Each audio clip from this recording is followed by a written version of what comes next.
Johnny Dollar. John, this is Harry Branson at Philadelphia Mutual Liability and Casualty Insurance Company. Well, it's about time, Harry. How come I haven't heard from you lately? Fortunately, we've had no problems recently.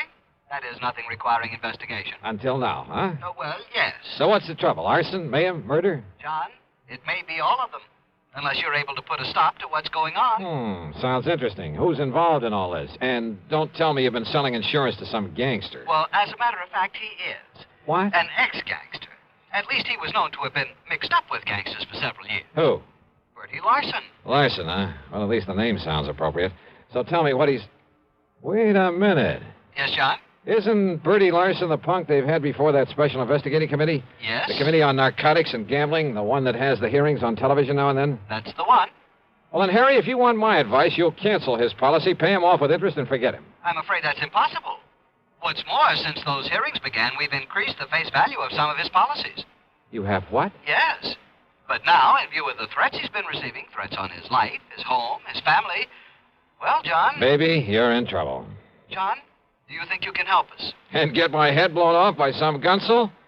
Harry, this kind of stuff I shouldn't touch with a 10-foot pole. But don't you see... In spite of the big fee your company will have to pay me, in addition to my expense John, account. just a minute. At least it'll guarantee me a decent funeral. A funeral? But if that's the way you want it, as long as you're willing to pay through the nose for my services. But, John, I didn't say... John, that is... listen to me, John. Okay, keep your shirt on, Harry. I'll run on down there and see you.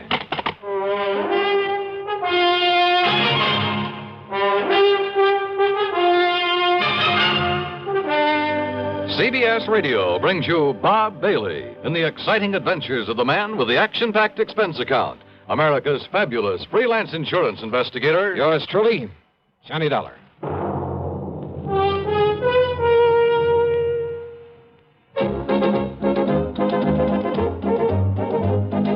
Winston tastes good like a cigarette should. Winston tastes good like a cigarette should. Winston gives you real flavorful, rich tobacco flavor. Winston's easy drawing too. The flavor comes right through to you. Winston tastes good like a cigarette should. A modern filter? Sure, Winston has it. But that's only the beginning of a Winston. Up front, up where it really counts, Winston packs exclusive filter blend. Light, flavorful tobaccos, specially selected and specially processed for filter smoking. Filter blend. That's why it's fun to smoke Winston, America's best-selling filter cigarette. Winston tastes good like a cigarette should. And now, Act One of yours truly, Johnny Dollar.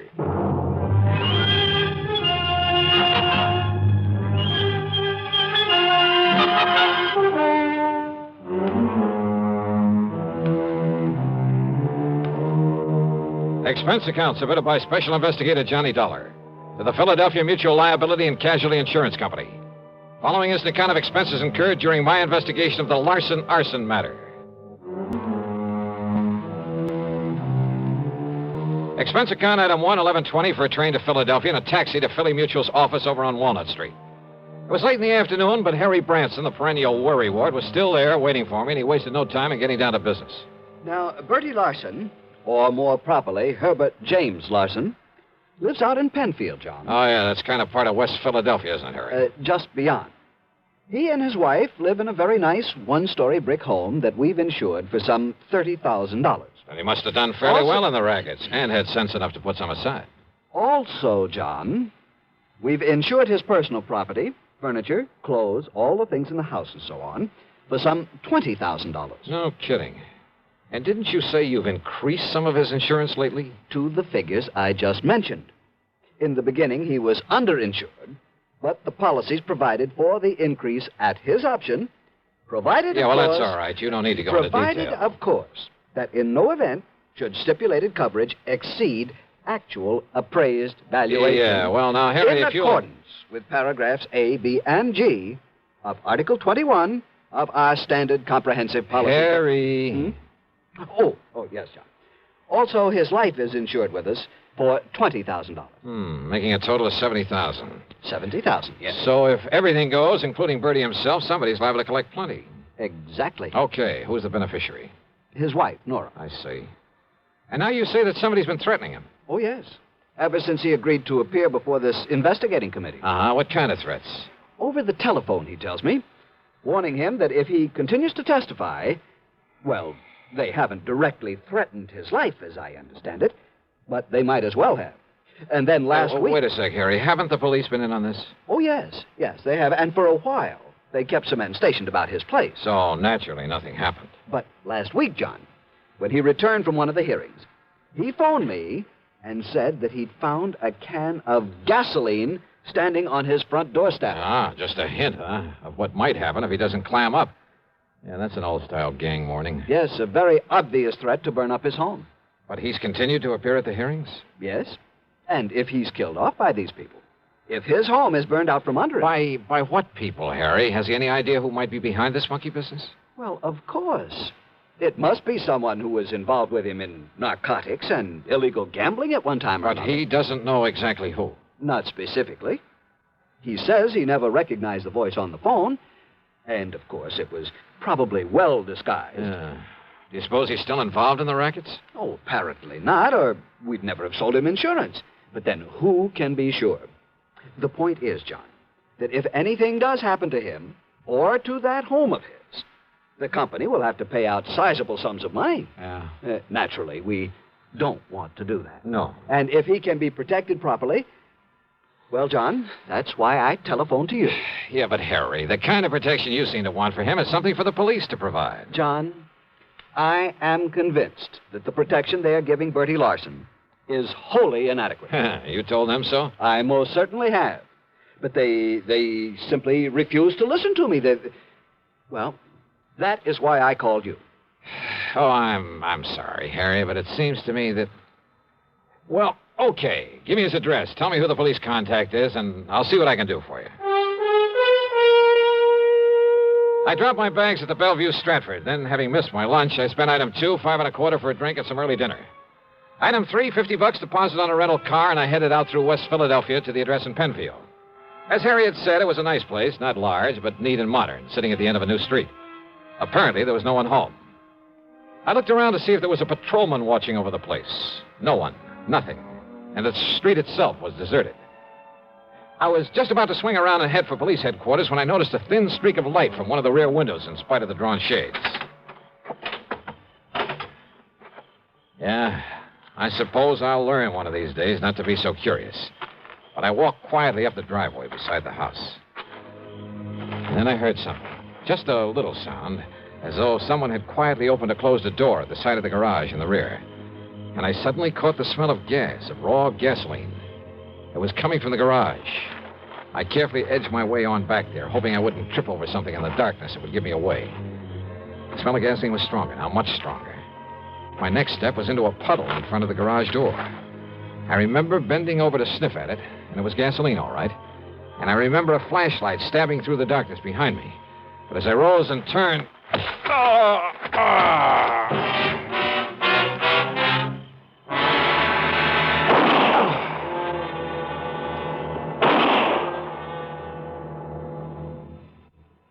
Act 2 of yours truly, Johnny Dollar, in a moment.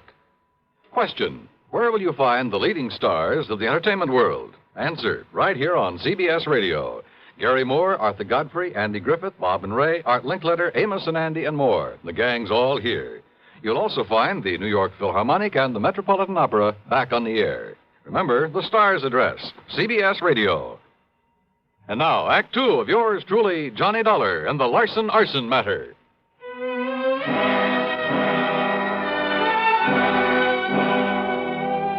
I came to in a hospital room, and I had company. One of them was in a blue uniform with brass buttons with the stripes of a sergeant on his sleeves. So you decided to come back to the land of the living, huh? The other was a man of about 40, big, beefy. And in spite of his rather flashy clothes, he looked as though he hadn't shaved his fat, truculent face for a couple of days. Oh, well, I'm sure glad he's okay, Sergeant. Only, how was I to know he wasn't somebody come to carry out them threats against me? You know, you're lucky you didn't aim those shots at him, Bertie. Me actually trying to kill somebody, Sergeant? Like I told you, I know the noise would bring on the nearest flatfoot. Bertie, huh? Yeah. Gee, Mr. Dollar. Now, you just take it easy, Dollar. Bertie nearly broke your head when he found you prowling around his home a while ago. Oh, brother, you're telling me. But I didn't know, Dollar. I didn't know who you was till me and a cop went through your pockets and seen your identification. Okay, now look. And I come home and seen you sneaking around and had gasoline all over my garage like somebody was going to put a torch to it. Okay, Bertie. So you can't blame me for slugging. Yeah, now, But Bertie. Come on. I'm sure sorry I did it, Dollar. Dollar, the hospital bill's on me, so live it up, huh? Oh, yeah, sure. Okay, now, Bertie. Dollar's going to be all right, so you go along, huh? I'll check with you later. Oh, yeah, sure. Okay. Oh, I'm going up in the country to make sure my wife's all right. Up in the country? Yeah, up in the Catskills with a couple of relatives, Mac and Josie. Oh, you don't think I'd leave her stay around here with those people on the phone saying they're going to burn me out if I don't stop yapping at that committee? And you don't know who it is making the threats, huh? I sure wished I did. Okay, run along now, Bertie. No, wait, please. Well, what is it, Dollar? Well, I'd like to talk to Bertie some more. Well, sure. No, not until the medics say you're all right and let you out of here. And besides, I want to talk to you myself. Now, go along, Bertie. Yeah, sure. All right, now look, Sergeant. Just stay flat on the bed, Dollar. You know, you're lucky Bertie didn't kill you. And I can't say I would have blamed him. Why didn't you come to me before trying to contact him? I could have given you all the information you need about this case. Now look, Sergeant. Not only have saved you a lot of trouble, but kept you from getting banged on the head. Okay. All you private dicks are alike. Now listen, will you? As for that nosy guy over at your insurance company who's been bothering me 3 and 4 times a day, well, now I've got 2 of you to keep from upsetting the apple cart. What's that supposed to mean? Bertie Larson isn't the man this investigating committee's after. What? Of course not. He's strictly small time. And he hasn't even been that since he served a stretch on a burglary arson rap. What about the narcotics and gambling that's under investigation? He was never any more than a messenger boy for the big shots. Well, now, what's the importance of these hearings? Now, don't you see, if the committee can hold him up as a guy who talks and doesn't get hurt by him, well, it'll help them flush out some of the others. And who knows? Maybe some of his information might have a little value, and he'd be glad to give it. Yeah? Why?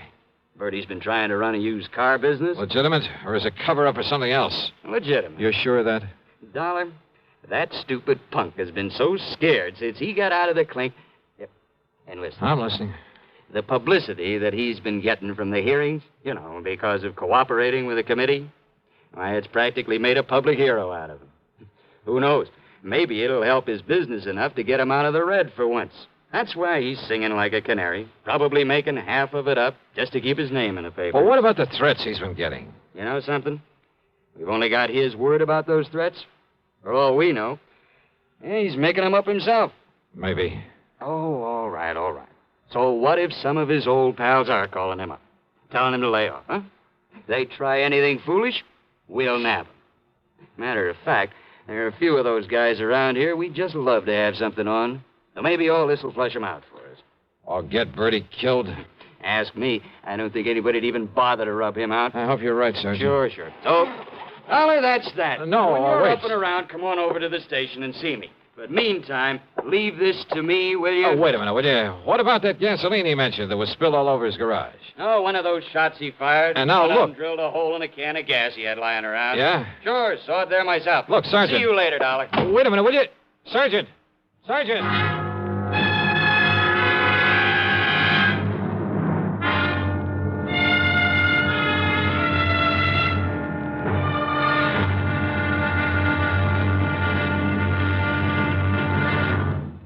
Act 3 of yours truly, Johnny Dollar, in a moment.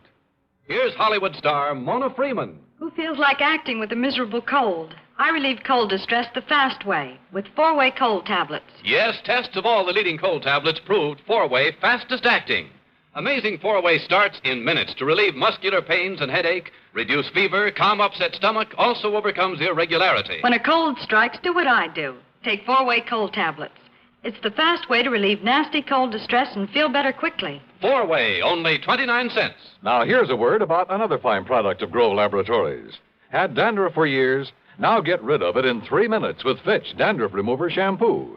3 minutes with Fitch regularly is guaranteed to keep unsightly dandruff away forever. Apply Fitch before wetting hair, rub in 1 minute. Add water, lather 1 minute. Then rinse 1 minute. Every trace of dandruff goes down the drain.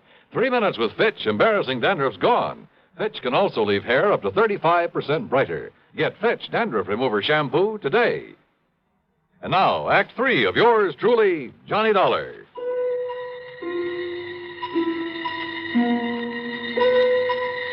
There was something all wrong about the whole setup. I'd smelled the gasoline around that garage before Bertie Larson had slugged me. And what about the can of gasoline he said was left on his doorstep as a warning? Like somebody'd burn him out if he kept on testifying before the Special Investigating Committee. Were the police overlooking that? And then, suddenly, I began to smell a rat, a big one. Don't ask me why. I climbed rather painfully out of the hospital bed, put on my clothes, and pulled the corny trick of going out by way of the fire escape. Luck was with me. The police had left my rental car in the hospital parking lot.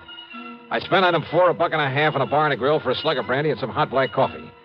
But I was still feeling pretty rocky, so I took my time driving out to Bertie Larson's place again. As I stepped out of the car, I noticed a light coming from an open window at the rear and a big sedan back in front of the garage, the trunk of it wide open. Bertie's, or the car of someone who'd come to put the torch to his home. I didn't have to wait long for an answer.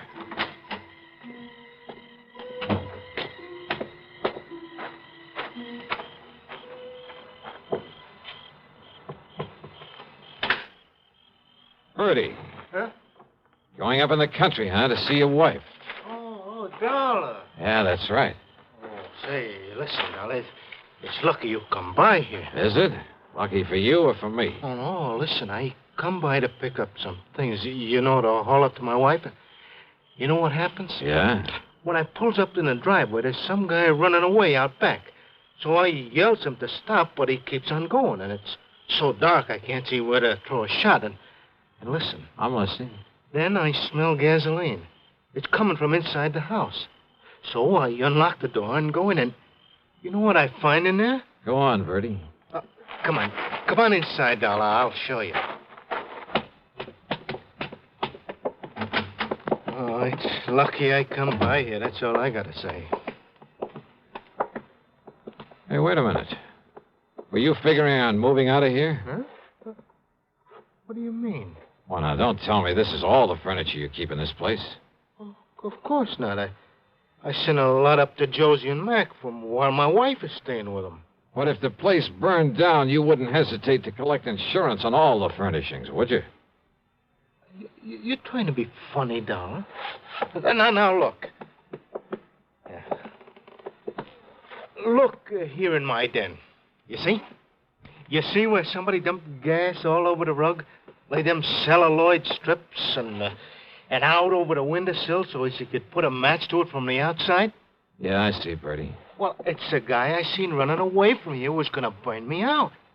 You see how he broke in by forcing the screen on that window? I see where this screen was bashed out from the inside. What'd you say? And I fail to see any footprints in the flower bed below it. No wonder you served a term for arson, among other things. Huh? Oh, listen. I mean the sloppy setup you made here. What are you talking about? You've been losing your shirt in the used car business. So it looked like you might have to take a chance in the rackets again. Are you out of your mind? But then this investigating committee came along. Talking freely before them gave you an excuse to claim you were getting threats. Oh, now, listen. You filled up the insurance on this place to the limit. Then gave out the tale about gasoline left on your doorstep as a warning. Oh, listen. All of it. So that when your house went up in flames, everybody would think it was set by the mythical person who was supposed to be making the threats. You're crazy. Meantime, of course, you've carefully emptied the place of anything valuable. In storage with these pals of yours, Josie and Mac, up in the Catskills, if any such people really exist. Now, listen. This home and the garage would probably be nothing but ashes right now if I hadn't come along earlier. Could have killed you then, Dollar, so Kill maybe me. I better... I think you were just a lousy shot. Yeah? But when all that noise brought the police and you found out who I am, why, sure, you could use me to help build up your case for whenever you decided to fire this place. You thought. But it didn't work, Bertie, because... Oh, no, you don't. Come on, put your hand up. Come on, over your head. Reach, Bertie. Now, listen. Can't even pull a gun quickly, can you? You don't need to, Dollar. Oh, what? Don't move. I'm right in back of you. Drop the gun. Kill him. Yeah, Nora. Kill him. We'll fire the joint and get up in a country where Josie and Mac will swear we've been with him all the time. Yeah, Bertie. Yeah, that's what we'll do. And listen, we'll strip this guy after you knock him off. They'll find his bones after the fire, and they'll think it's me. That's another 20 grand of insurance to collect. No, Bertie. What? I'm leaving both of you here. You gone crazy? After this nice setup, I'd be crazy if I didn't take all I could get out of it. You ready, Bertie? Oh, Laura, listen! All right, darling, now it's you. Drop it, Nora. Where'd you come from, you dirty...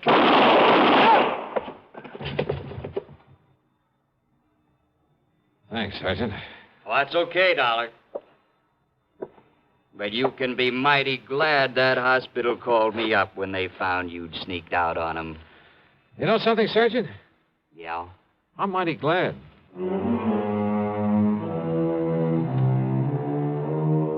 Expense account total, including my hospital bill, my room at the Bellevue, and a couple of meals, plus, of course, the trip back to Hartford, $79.75. Remarks? Why bother? From here on in, it's up to the company and the police to straighten things out. Yours truly, Johnny Dollar.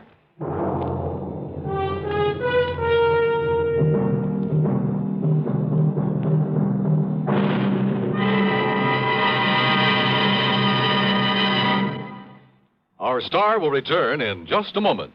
Constipation can be a problem for anyone, even doctors. And when constipation occurs, it's interesting to see just what doctors consider important about a laxative they might use or recommend. Well, a majority of the doctors we heard from had this to say. A laxative should be effective, gentle, as close to natural acting as possible, and a medicine that can be used with complete confidence. Now, X-Lax has been popular with many doctors and millions of people over the years because chocolated X-Lax is effective. Overnight, it helps you toward your normal regularity. X-Lax is gentle. Next morning, it gives you the closest thing to natural action. And that's why many doctors and millions of people use X-Lax with complete confidence. X-Lax, the laxative that helps you toward your normal regularity gently, overnight. Is X-Lax in your medicine cabinet? Now, here is our star to tell you about next week's story. Next week, Sarasota, Florida. A body floating in a bayou, and one too many suspects. Join us, won't you? Yours truly, Johnny Dollar.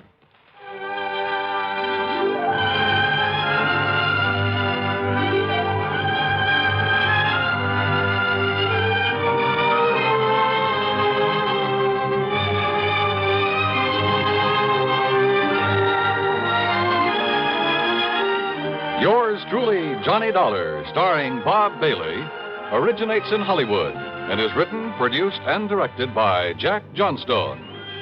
Heard in our cast were Virginia Gregg, Harry Bartell, Don Diamond, and Bert Holland. Be sure to join us next week, same time and station, for another exciting story of yours truly, Johnny Dollar.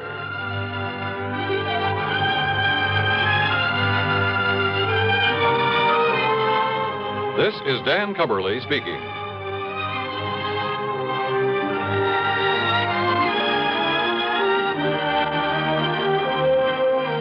Take the Last Trip, a bizarre way to end a romantic triangle, on Suspense, next on the CBS Radio Network. Hello, my name's Henry J. Mitchell. Mrs. Mitchell and I are standing here on the second deck of this ocean liner, waiting to start our trip around the world. You know, now that the day is finally here, we can hardly wait to get going. Naturally, we started saving toward this day some time ago by investing regularly in United States savings bonds. We felt that by saving with Series E bonds, we were making the wisest, safest investment possible. What's more, our dollars were also helping our country. You see, the money that goes into U.S. savings bonds helps to keep America strong. We all know that peace costs money. Money to help keep the peace through industrial and military strength, and money to make it lasting through science and education. We're mighty proud to do our share in securing the future of our country. Are you doing your part? Start today. Invest regularly in United States savings bonds. WROW, Radio 59. From Hollywood, it's time now for Johnny Dollar. Earl Poorman, Johnny, down in Sarasota. Don't tell me, Earl. Huh? The Florida weather's finally behaving itself. The water in the Gulf is warmed up, so I'll grab my fishing clothes, tackle box, couple of rods and reels. Maybe you better grab your Levi's, boots and saddle, and a couple of 6-guns instead. Huh? What is this, a Western? It may be an Eastern Western before we're through. Listen, Florida is the leading cattle state here in the Deep South. I had heard something to that effect. Okay. The freezing weather a short while back hit some of the ranchers pretty hard. To say nothing of the tourist trade. Right. Ordinarily, the year-round pasturage makes it unnecessary to lay up a lot of hay and feed for the winter. That figures. But this year, thanks to the freeze, the cattle were so weakened by malnutrition and then sloshing around in soggy pasture land that, well, at least a couple of 100,000 of them have died. Well, what's your problem, Earl? Outside of the high cost of steak. A rancher's just hit me with a big fat claim. Oh, how much? $78,750. Says that he lost his entire herd. Well, I knew a lot of them had lost quite a few. But the entire herd? Yeah. You coming? I sure am.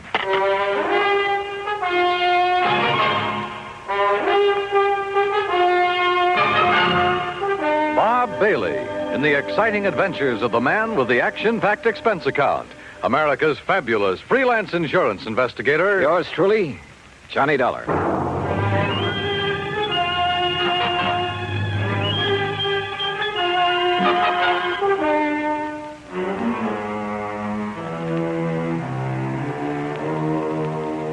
Expense account submitted by Special Investigator Johnny Dollar to the Tri-State Life and Casualty Company, Sarasota, Florida office.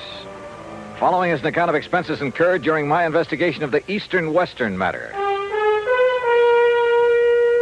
Expense account item 1, 9480, plane fare and incidentals, Hartford, Connecticut to Sarasota.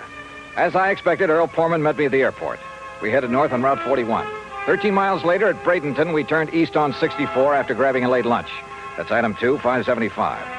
Then, still traveling eastward, we crossed the Kissimmee River onto a narrow, unimproved road into the swampland. And it struck me that what should have been lush green vegetation in this low, damp country was brown and lifeless. That's what the cold weather did, Johnny. All that grass, that good pasture froze and rotted away. No wonder the cattle haven't been eating well. But didn't I read somewhere they were fed the ruined orange crops? Yes, but that still didn't save a lot of the herds. Losses have been pretty heavy, huh? Yeah, but as I told you over the phone, Trimble is the only one I know of who lost all his steers. That the one who's made the insurance claim? Yeah, Bart Trimble. His fence starts at the next turn in the road. Have you had many claims, Earl? Oh, a few, a month or so ago, small ones. Not many of these people insure their herds. There, that's where Trimble's place starts. You see it? I saw it all right. Hundreds of acres of wet, brown, dead-looking pasture land. I also saw the steers, hundreds of them, their carcasses lying there rotting in the sun. Or what was left of them. The buzzards had done well. 525 head, Johnny. But surely some of them must have survived. Not according to the claim I received. That's why I called you immediately. Earl, you said the other claims were filed a month or so ago. I hoped you'd catch that. Why did Trimble wait so long? That's another reason I called you. Yeah, I see what you mean. Here's his gate. Let's see what he has to say.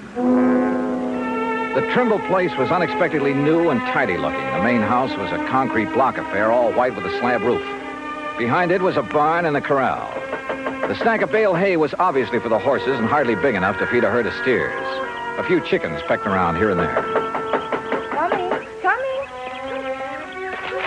The woman who opened the door was about 40, tall and nice looking, well made up, almost out of place on a cattle ranch. Yes. Oh, Mr. Poorman, how are you? And her voice was soft, gentle, pleasant. How do, Mrs. Trimble? It's nice to see you, Mr. Poorman. Won't you come in? I hear you say Poorman, Betty? Yes, Bart, and he has a friend with him. Well, I won't kid you, Mr. Poorman. I'm glad to see you. Howdy. I hope you brought me a nice big insurance check. This is Johnny Dollar, Mr. and Mrs. Trimble. He's with our company. Well, how do you do, Mr. Dollar? Won't you please come in? Thank you. Dollar. I think I've heard of you. Oh? Sit down, won't you? Supper will be ready in a little while, and of course you're going to stay, aren't you? Johnny Dollar. Well, now, that depends. Now, of course you'll stay. I really should get back to Sarasota tonight. My wife... Now, wait a minute. How I know you're the insurance investigator. That's right. And what's he doing here, Poorman? What's there to investigate? Are you maybe trying to say I killed off the herd myself to collect the insurance money? I said nothing of the sort. Then what's to investigate? I told you. I don't like this, and I'm telling you right to your face. Now, Bart, you shouldn't talk like that. Well, it's the truth. Just what do you think you're going to do around here, Dollar? Bart, please. Well, that depends, Mr. Trimble. Does he have to say it's okay, Pullman, before you can pay my claim? Yes, he does. Well, believe me, if I'd known this was the kind of outfit I was dealing with, paying premiums to... Okay. All right, poke around as much as you want. Stay around as long as you like. We'll bed you down, we'll feed you, we'll show you what kind of people we are. Just don't get in my way. I've got a lot of work to do. And don't tell me I'm a crook. Now, let's be reasonable about this. Me? I'm being reasonable. You're the one that... what do you want, Shorty? Well, you told me to tell you, boss. Tell me what? A truck has come to pick up them hides. And help them load them on the truck. Go ahead. You're selling the hides from those animals? I will. Sure. Why not? Oh, we could salvage, that is. Anything wrong with that? Nothing at all. All right. You want horses to snoop around? Help yourself. Saddles are in the barn. But just stay out of my way. Come on, Shorty. Let's get out where the air's nice and clean. Sure, boss. I'm sorry. But Bart's been so upset over losing all those steers. Well, of course, we can't blame him for that. He's been working so hard, trying to save some of the hides and sell the carcasses for fertilizer. Yes, I know. With so many ranchers trying to do the same thing. Why did he wait so long before filing his claim, Mrs. Trimble? Well, because he's been so busy and because he hoped he could salvage something from the herd, I guess. Or because this lapse of time has given the bodies a chance to decompose? What? Has given the buzzards and other scavengers a chance to remove any evidence that maybe those steers were deliberately... Oh, no. Oh, surely you don't think for a minute that my husband would... Where can I find the nearest veterinarian? Well, the vet we use is up in Kissimmee. Okay. But Mr. Dollar, you don't... Well, you can't possibly think... I'll let you know what I think. After a good cow doctor has a look at those animals.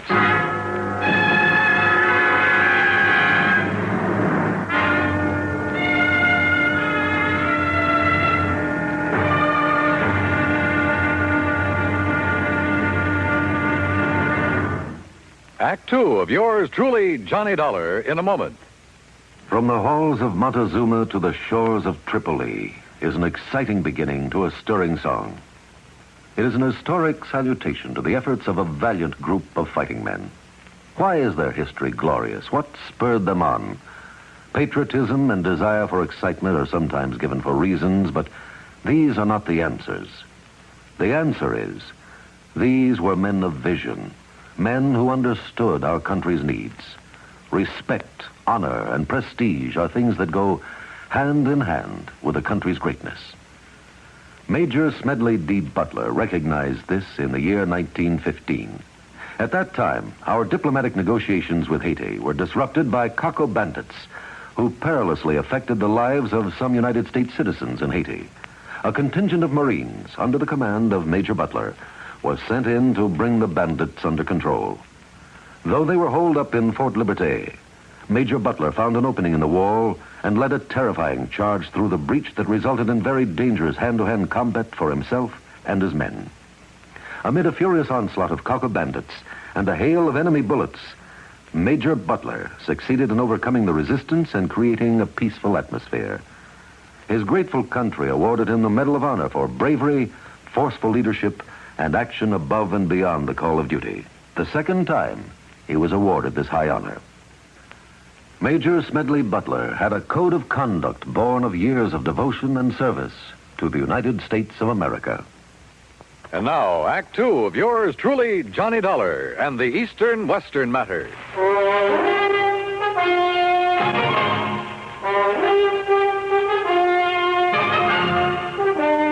At dinner that night, Bert Trimble had changed his tune, was very apologetic. Almost too much so, and too nice. I didn't mean it, Mr. Dollar, what I said before. At least, not the way I said it. But this whole thing has hit me pretty hard. Losing over 500 steers, and a handful of calves. I told you, Bart, when they all went so quickly that night, you should have been suspicious. What night, Mrs. Trimble? Well, it was the last big freeze. Yes, I got back here late. I'd went up to Lake Wales trying to beg some feed. No luck. Then it blew up cold. By the time I got back here, got the hands rounded up. How many, Mr. Trimble? Well, there were 5 of us, including Shorty Skinner. I've seen that Shorty somewhere before. Oh?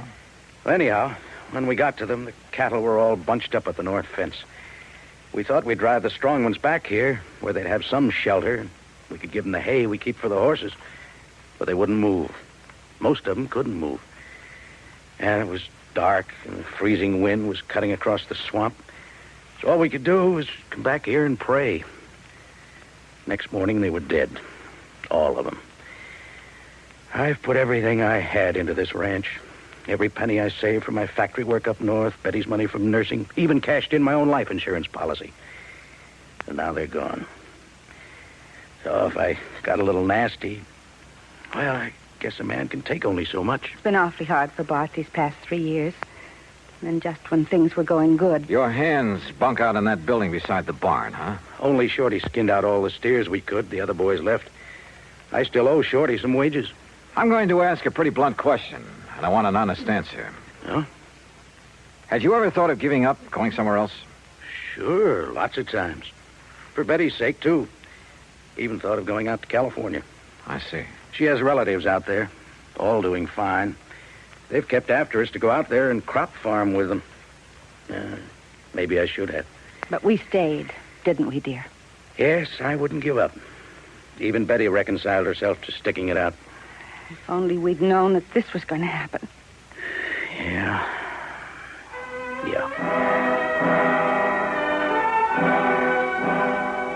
We talked on for a couple of hours, but got nowhere, and finally Earl and I plunked into our beds in the guest room.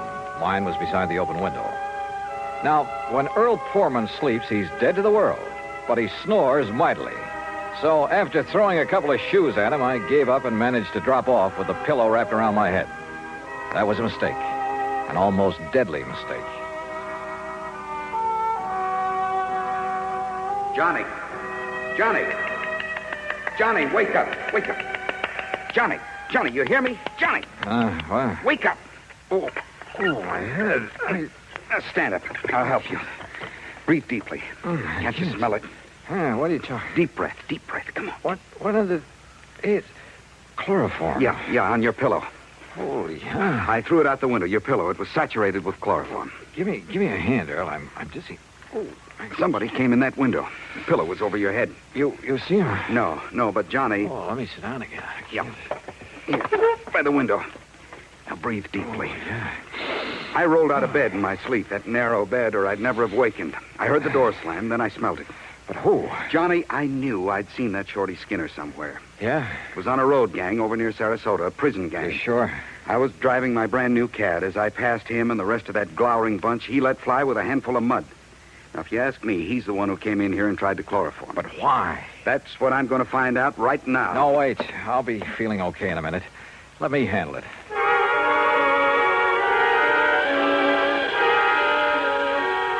By the time I was able to navigate and get dressed, Mrs. Trimble called us for breakfast. To say the Trimbles were upset over what had happened to me would be an understatement. Breakfast waited while we all went out to the bunkhouse. Shorty was gone. Took what little he owned with him, too.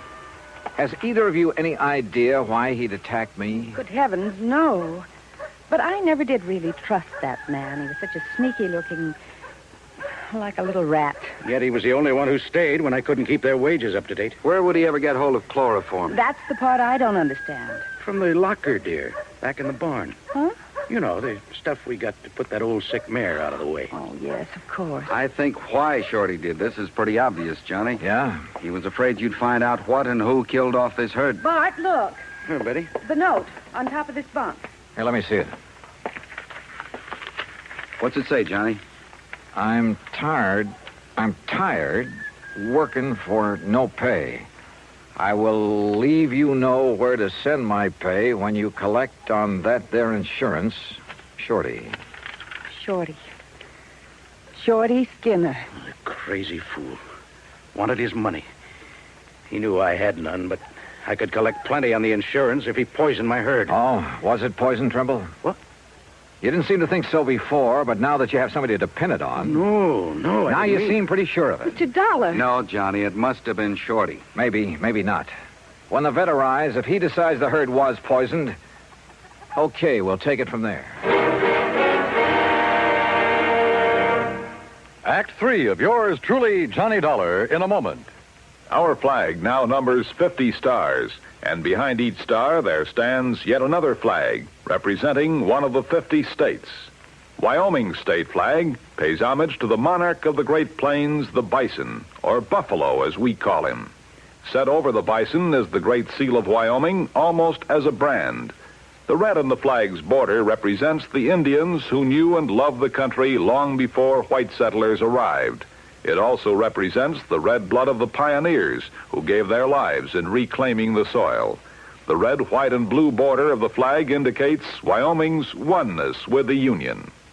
Wyoming's state flag, the flag of the 44th state to enter the Union, was adopted on January 31st, 1917. And now, Act 3 of yours truly, Johnny Dollar and the Eastern-Western Matter. The veterinarian arrived from Kissimmee. He, Bart Trimble, Earl Poorman, and I rode out on horseback to inspect the dead cattle. As I had anticipated, the vet made it plain that the bodies were too far decomposed for him to tell anything. Until, that is, he noticed a pale purplish line around the inside edge of a watering trough at a far corner of the fence.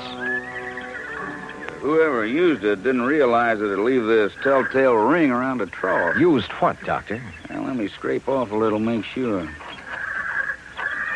You think it's a poison, Doc?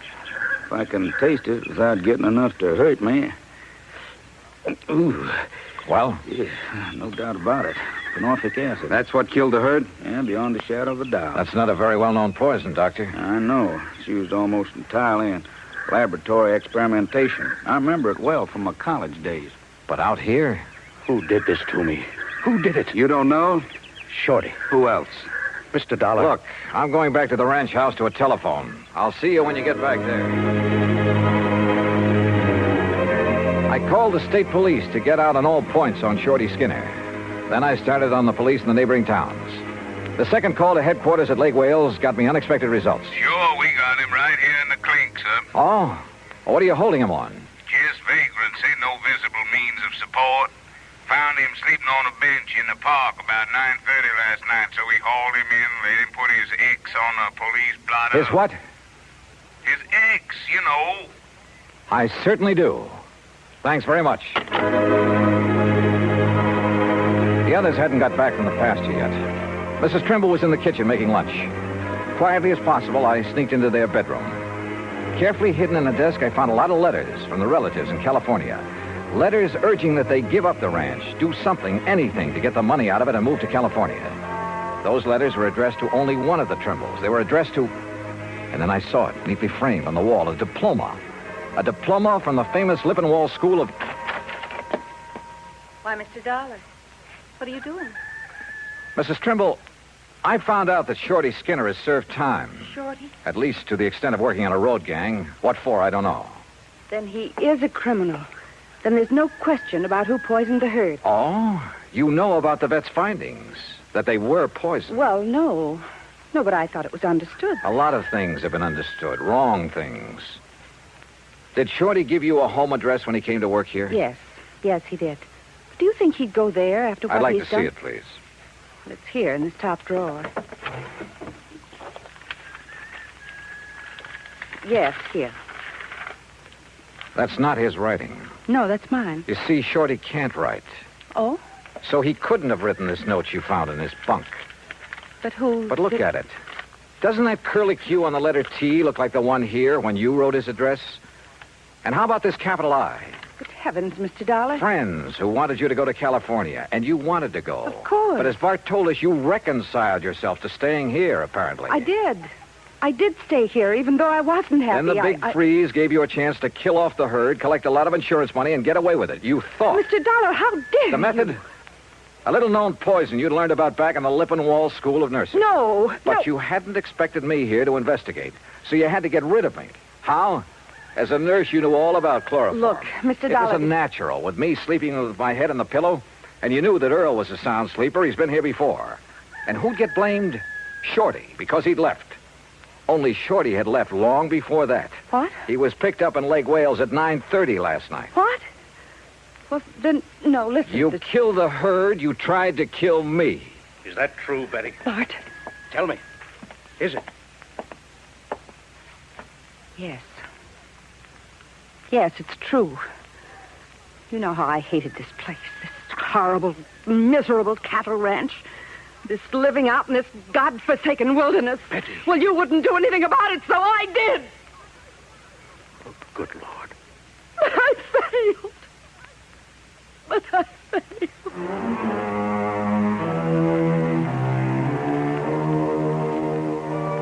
Item 3, $50 to a lawyer at the county seat who took my deposition. It'll be used in the trial of Betty Trimble. As for Bart Trimble, well, I'm sorry for him. Expense account total, including transportation back to Hartford, $207 even. Yours truly, Johnny Dollar.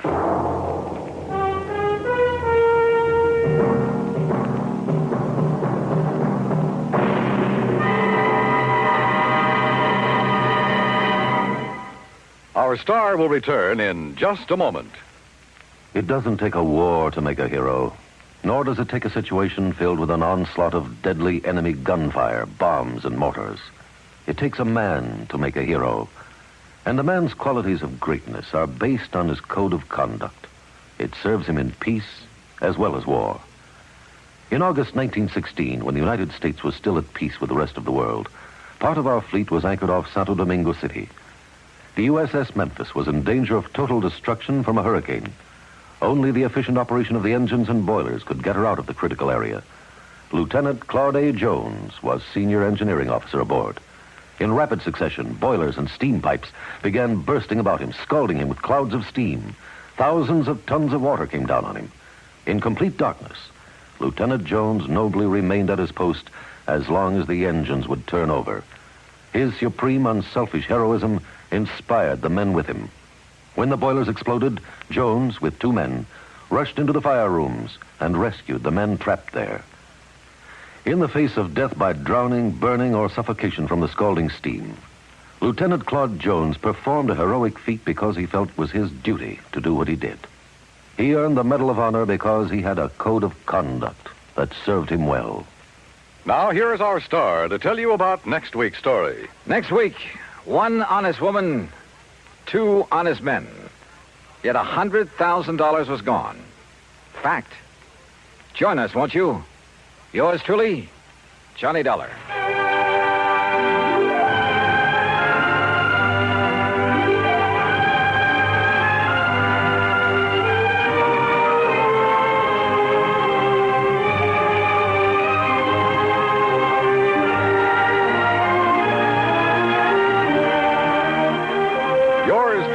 Johnny Dollar, starring Bob Bailey, originates in Hollywood and is produced and directed by Jack Johnstone, who also wrote today's story. Heard in our cast were Virginia Gregg, Vic Perrin, Jack Moyles, Marvin Miller, and Herb Vigran. Be sure to join us next week, same time and station, for another exciting story of yours truly, Johnny Dollar.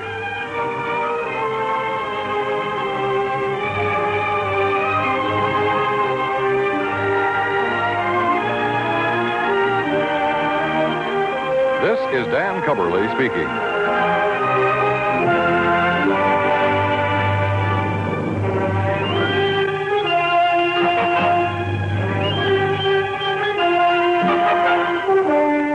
This is the United States Armed Forces Radio and Television Service.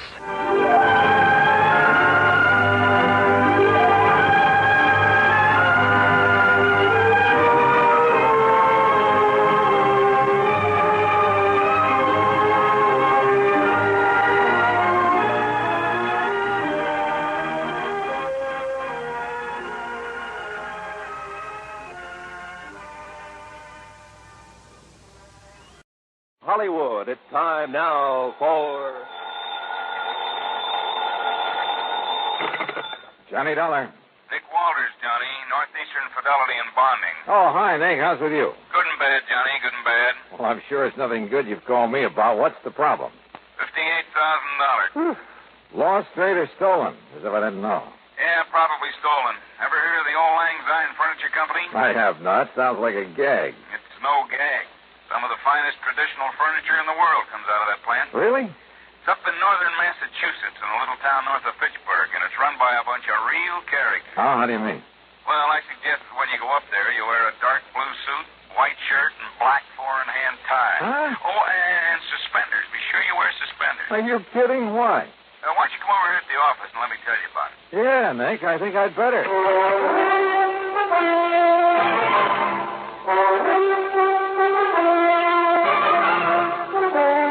Bob Bailey in the exciting adventures of the man with the action-packed expense account. America's fabulous freelance insurance investigator. Yours truly, Johnny Dollar. And now, Act One of yours truly, Johnny Dollar.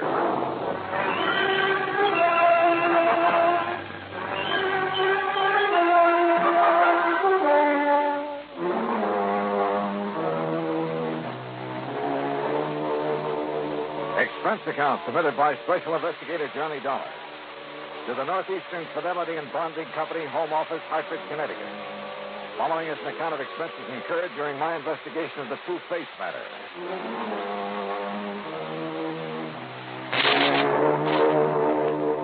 Expense account item 1, after shaving, showering, and donning the most funereal clothes I could find. Item 1, $1.10, taxi to Nick Weldon's office at Northeastern Fidelity and Bonding. Just remember what I told you, Johnny. The old Lang Syne Furniture Company is run by a bunch of characters. Yeah, that's what intrigues me. That's why I came over here. Oh, they're craftsmen, all right. The old school. May take them a couple of years to make an ordinary straight-back chair, but when it's done, it's the most beautiful thing you ever saw. And the finish they get on the pieces they turn out. Beautiful. And expensive, too, huh? Oh, sure, but worth it. Any piece of furniture they make will last 100, 500 years.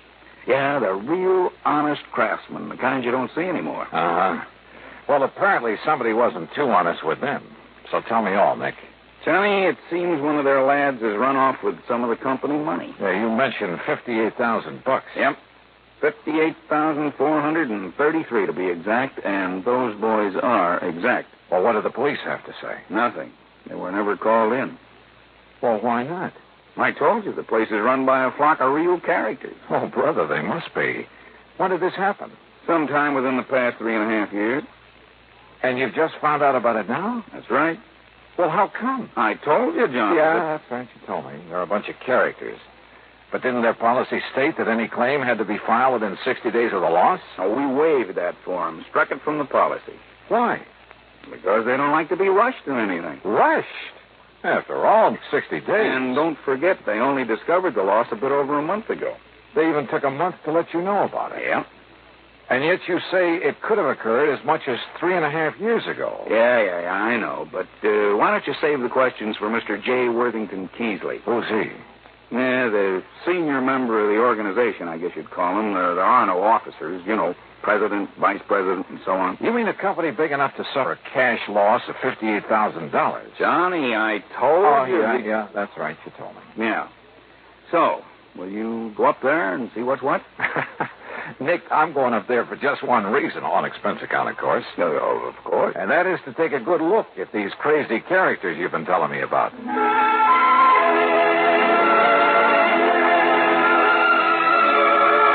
Item 2, $3.25 for a bus to Fitchburg, Massachusetts, where at the terminal I picked up a local to North Weldon, home of the old Lang Syne Furniture Company. The name was appropriate. Located on the outskirts of the quiet little New England town, it consisted of a huge barn-like building that looked as though it had been standing there since the year 1. Surrounded by stately elm trees and a couple of gnarled ancient oaks, it looked, well, very picturesque. A large wrought iron weathercock graced one end of the high-peaked shingle roof and looked down on broad lawns and well-kept flower beds. The road leading up to it was just an old-fashioned dirt road, and I kicked the dust as I plodded along. Then suddenly I stopped. For there at the side, instead of automobiles, were, believe it or not, horses. Horses and carriages and a bicycle or 2 or 3. It was almost as though a picture of 50 or 60 years ago had suddenly come to life. And then inside, when I found Mr. J. Worthington Keesley, well, he looked like one of the Smith brothers. And sitting in front of a fine but ancient roll-top desk. Of course we do, Mr. Dollar. Our fathers and their fathers before them all wore full beards. Therefore, we do, too.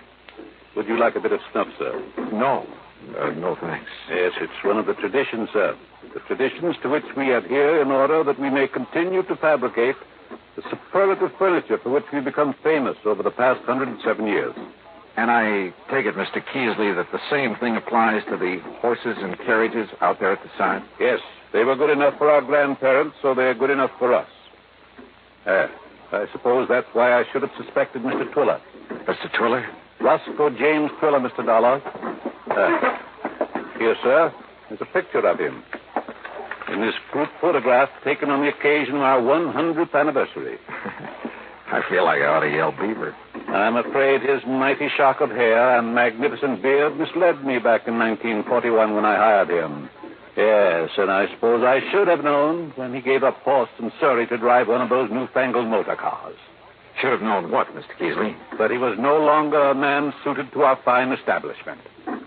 Is he the one who took off with your $58,000? $58,433.41. Are you sure? I mean, sure it was he? Beyond a shadow of a doubt, sir. He was the only one beside myself who had a key to the vault in which we kept our building fund. And when he suddenly left us 3 years, 5 months, and 16 days ago, yes, I should have known. But you didn't discover the loss until recently. It was June 21st at 4 minutes after 10 that I went down to the vault. For the first time in 4 years, we had something extra to put aside. And you discovered the money was missing? The vault was empty. Except for this note. Huh? Goodbye, suckers. Horrid word. Signed Twiller. So, you see, Mr. Dollop. Yes, I do. It looks like he's our man. No question about it. And you've no idea where he might have gone? None whatsoever. Well, surely there must be some clue. None whatsoever. But you must find him. But that was 3.5 years ago. Exactly 3 years, 5 months, and 16... So where do I start? Unless your company decides simply to reimburse us for our loss, that, Mr. Dollar, is up to you.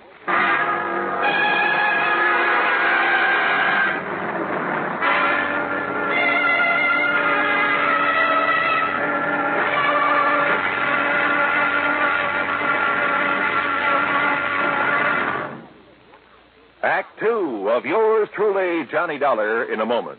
Sometimes we may wonder why a football team doesn't quit playing and walk off the field when it finds itself 50 points behind with only a few minutes of play to go.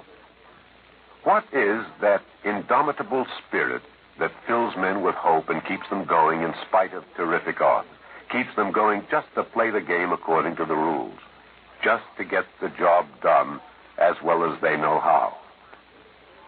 This kind of spirit pervaded the feelings of heavy bomber crews of the 9th Air Force on that day of glory, August 1st, 1943, the day of one of the most secretly planned surprise bombing missions of World War II. The day of the low-level attack on the Romanian oil refineries at Ploiești. More than 170 B-24 heavily loaded bombers took off in a swirl of red dust from Benghazi, Libya, to bomb a highly defended priority target. The element of surprise in the low-level attack was to be one of their greatest weapons. But things went wrong from the start. 3 planes exploded during takeoff operations. 11 more aborted due to engine trouble. Of those that reached the target area, less than 1/3 returned to home base. The leaders of the mission encountered navigation difficulties and difficulty in identifying specific targets. And due to the loss of that elemental hope, surprise, they also encountered devastating enemy firepower from flak and fighters. The mission was partially successful, but a horrifying experience. 5 medals of honor were awarded to the heroes of the Ploiești raid for valorous action above and beyond the call of duty. At any time, the men would have been justified in turning back, but they had a code of conduct that made them want to see the unequal game through to the end. It was a job that had to be done. A charge of the Light Brigade in the air as they flew down the valley of death to glory. And now, Act 2 of yours truly, Johnny Dollar, and the Two-Faced Matter.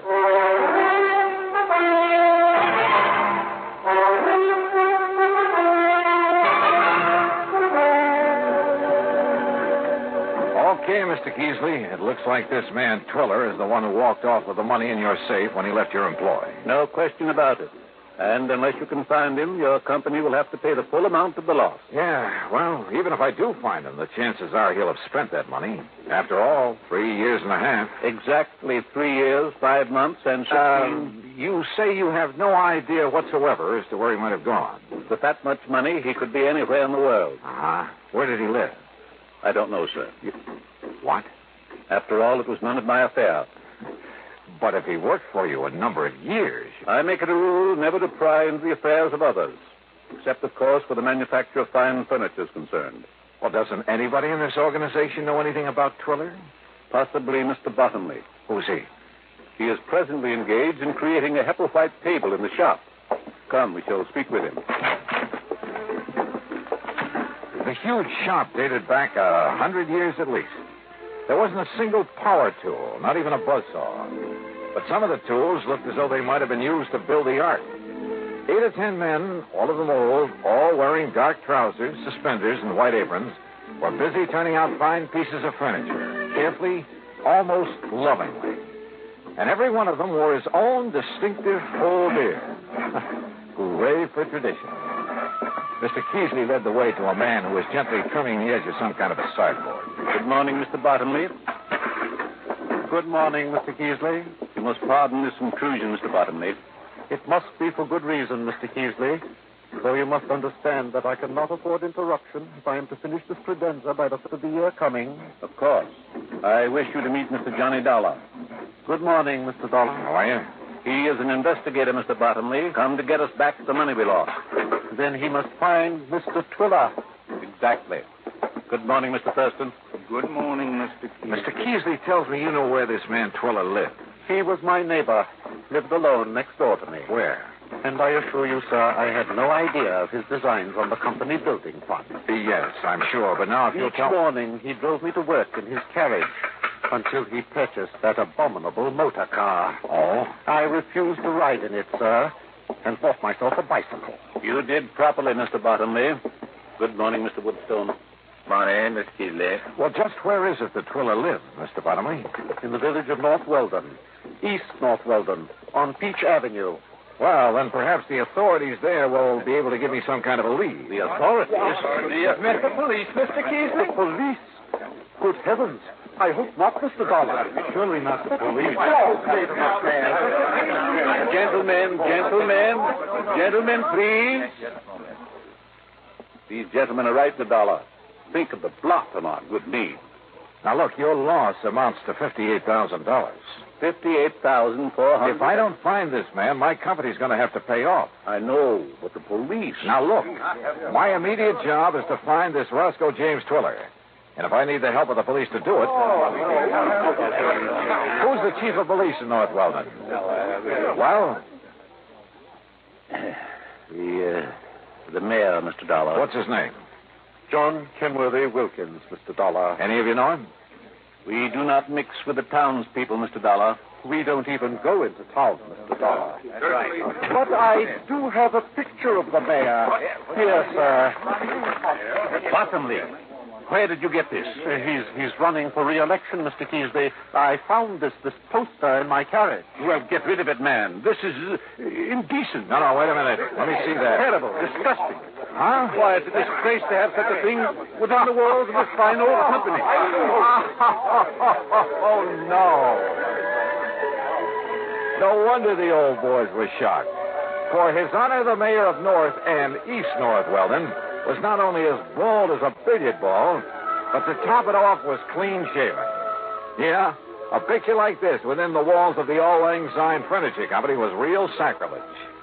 But I still hadn't done my job. I had to find this man Twiller or let the company pay out $58,000. How to find him? I hadn't the least idea.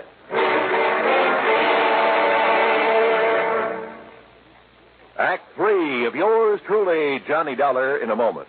Times have changed, and so has the man. During the 18th and 19th centuries, warfare with its musket fire, cavalry charges, and cannonades was a simple, direct, easily understood type of conflict. The undisciplined but sharp-eyed revolutionaries hid behind trees and hedgerows to pick off the advancing British troops. The wild, dashing, hell-for-leather cavalry charges of the Civil War and Custer's encounter with Sitting Bull and the Sioux Indians were, though courageous, simple and direct.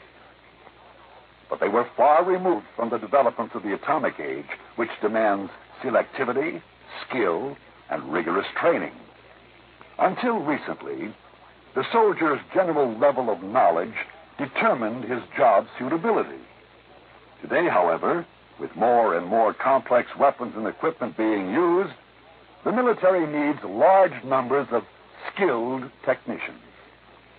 To that end, tests have been developed to find men with intelligence and technical aptitude, and to develop in these men the needs of the future. Yes, times have changed, and so has the man. And now, Act 3 of yours truly, Johnny Dollar and the Two-Faced Matter.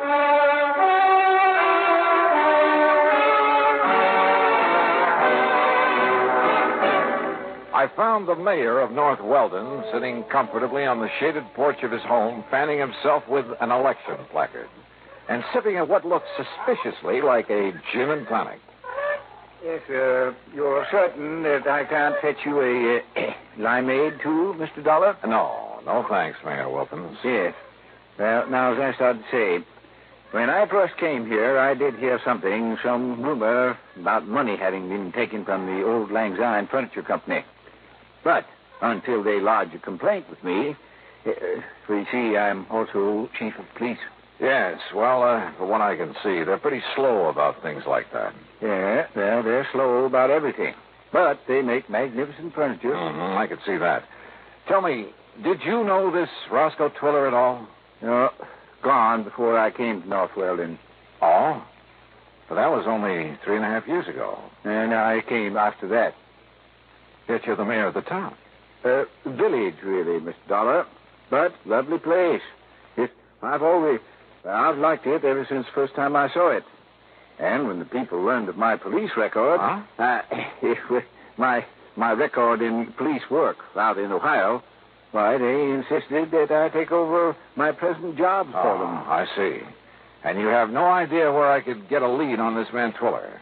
No, sorry. Don't the people at the furniture factory have any ideas about him? None whatsoever. You're sure? I'm sure. Yes, well, if what you've told me is true about his taking the money, he is probably far, far away. Yep, I'm afraid so. Just as far as I am from solving this case. Well, we chatted on for a few minutes, and then I left him in the hope of finding some erstwhile neighbor who might be able to give me some help. I headed across town toward Peach Avenue. And as I was about to pass the bus stop... Bang! Bang! Huh? Bang! Bang! You're dead! Oh. And another redskin bit the dust. Well, hi there, fella. Cowboy, huh? Sure, I am a cowboy and a policeman and an artist and everything. Sure. My name's Jimmy Carter. What's yours? Johnny Dollar. Want to see some of my artistical drawings? Yeah, sure I do, Johnny. Just look at this cigarette advertisement here on the fence. Uh-huh. With my own crayons, too. That's it. How's that? Jimmy, that's the most beautiful mustache I ever saw on any girl. Sure. My teacher says I'm going to grow up and be a great artist. Oh, sure. But first I have to get a paint set. Sure you do. And see what I've done with this one. Sure, you... Jimmy. That's our mayor. Yeah. He's running for re-election. That's why he has all these signs all around. Don't you think he looks a lot better with some hair on his old bald head? And a little child shall lead him. Now I'm going to put a beard on him. See? Like some of those old men at the furniture factory. Stay with us, Jimmy. Stay with it. They're funny old men. Like this. See? Uh-huh. Only they never come in town. Never. There. Doesn't that look like one of them? There. Jimmy, that's so good I'm going to save it. Really? Yes, sir. Thanks a lot. Gee, I sure do. I didn't know I was that good. Jimmy, you'll never know how good you are.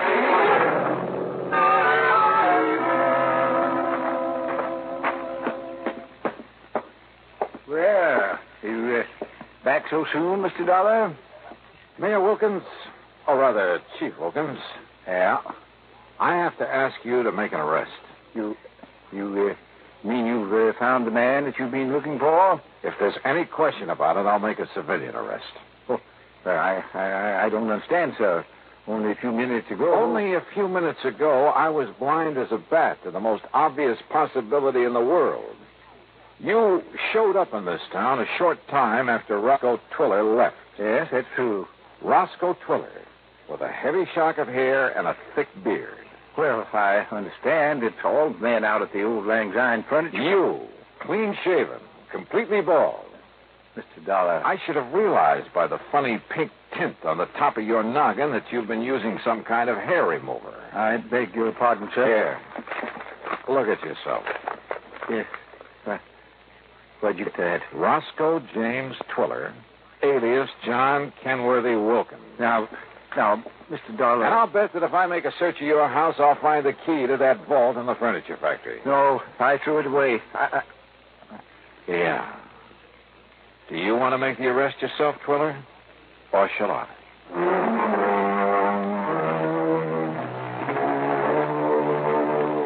I don't know why Twiller gave up so easily. I guess it was because I'd caught him completely off guard. He even signed a confession and promised to pay back what he could. So, from here on in, it's up to the courts. And all thanks to a little kid who liked to draw mustaches on billboards. Expense account total, including the finest paint set I could find for my little pal Jimmy. Ooh, hey, wait, I gotta pad this. It only comes out to $9.80. Yours truly, Johnny Dollar.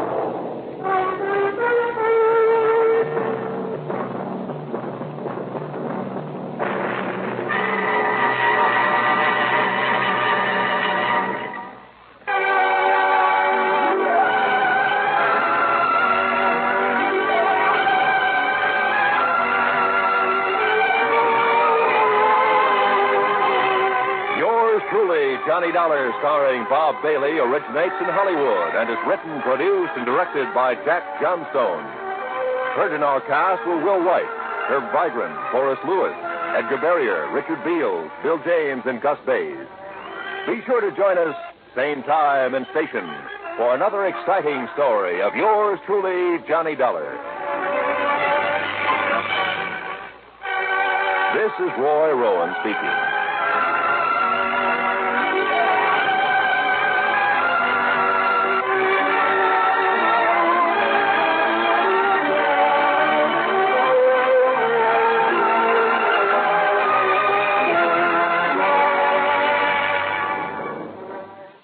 It's time now for Johnny Dollar. Hi there, Johnny. This here is Sidewinder Wilson. Oh, well, what can I... Who did you say? Sidewinder Wilson, you know, out here in Bumswung, Oklahoma. Oh, wait a minute. You mean that old friend of Durango, Laramie Dalhart? I sure do. Unless you've forgotten it, I'm the man that helped you find Durango that time he disappeared. Sure, of course you did, Sidewinder. If it hadn't been for you, we'd never have found the old coat. Yes, sir. Well, what's on your mind? Well, if you should just happen to mosey out here to Bumsprung, well, Johnny, I think I could show you something that'd make your eyes pop out all over your head. Sidewinder, is this an insurance matter? Now, you don't think I'd be calling on you if it wasn't, do you? What's it all about? Well, I'll tell you when you get here. Well, now, Sidewinder, I'll be waiting for you at Durango's ranch. So long, Johnny. Well, now, wait a minute. Sidewinder.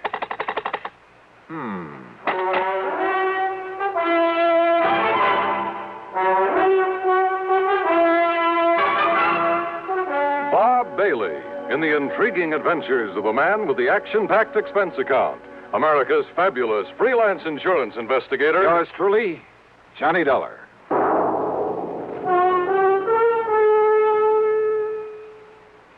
With your permission, we'd like to talk shop for just a moment. CBS Radio Shop. Recently, one of the foremost publications in the broadcasting field polled 465 critics and editors. The question, which radio network programs do you rate tops? When the answers from these 465 experts were tabulated, the final ratings were, to put it mildly, overwhelmingly one-sided. Total honors accorded CBS radio programs exceeded those of all the other networks combined. Let's put it another way. The final verdict of hundreds of critics, reviewers, and editors was that CBS Radio had more top shows than all other networks put together. CBS Radio was pleased, naturally, at the result of the poll, but not surprised. Great programming is no accident. It's long been a policy of this network to devote every effort to maintaining highest broadcast standards, to making sure CBS Radio listeners hear the best entertainment, the most authoritative information. Whatever listening fare is for you, you can be sure you're hearing the best when you're tuned to CBS Radio. And now, Act One of yours truly, Johnny Dollar.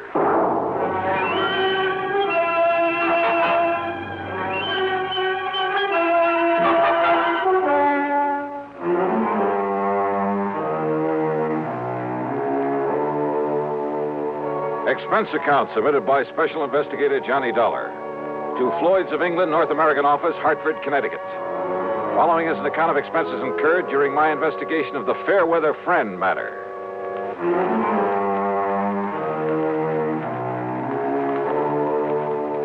All of Durango's insurance was handled by Floyd's of England, so that would have to be the company that Sidewinder was talking about.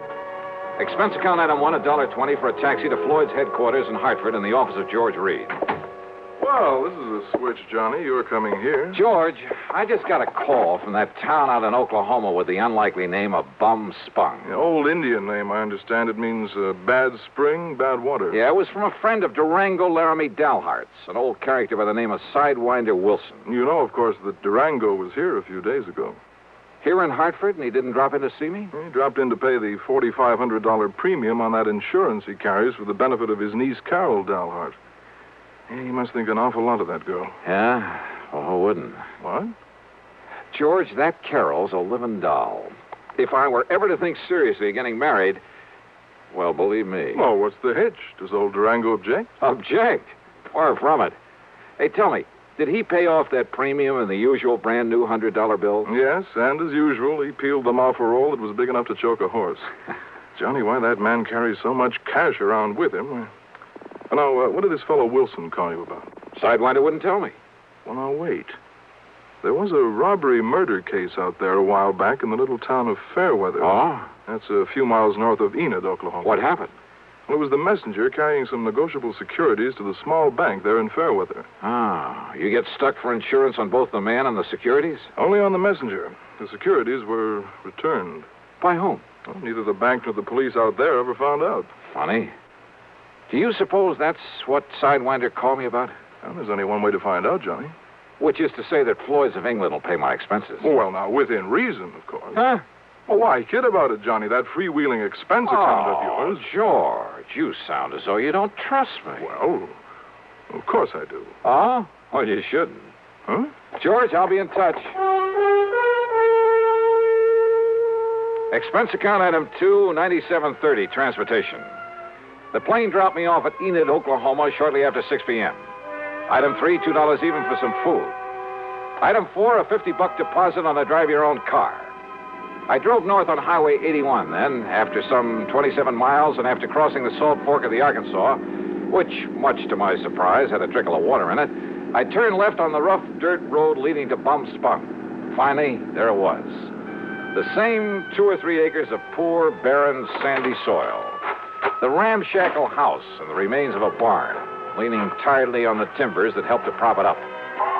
And out in front were the same 2 sad-looking cows, the old and weather-beaten horse, a friendly, mangy, toothless hound who shook himself as he got up out of the dust and proceeded to assert his authority. And I still couldn't figure why Durango, who was worth millions in oil royalties, had ever chosen to settle down in this lonely, desolate spot. And yet, thanks to Carol, his attractive niece, the inside of that huge, unpainted house was clean, modern, well-furnished. I wondered if Carol would show up, but I saw no sign of the sleek convertible she always drove.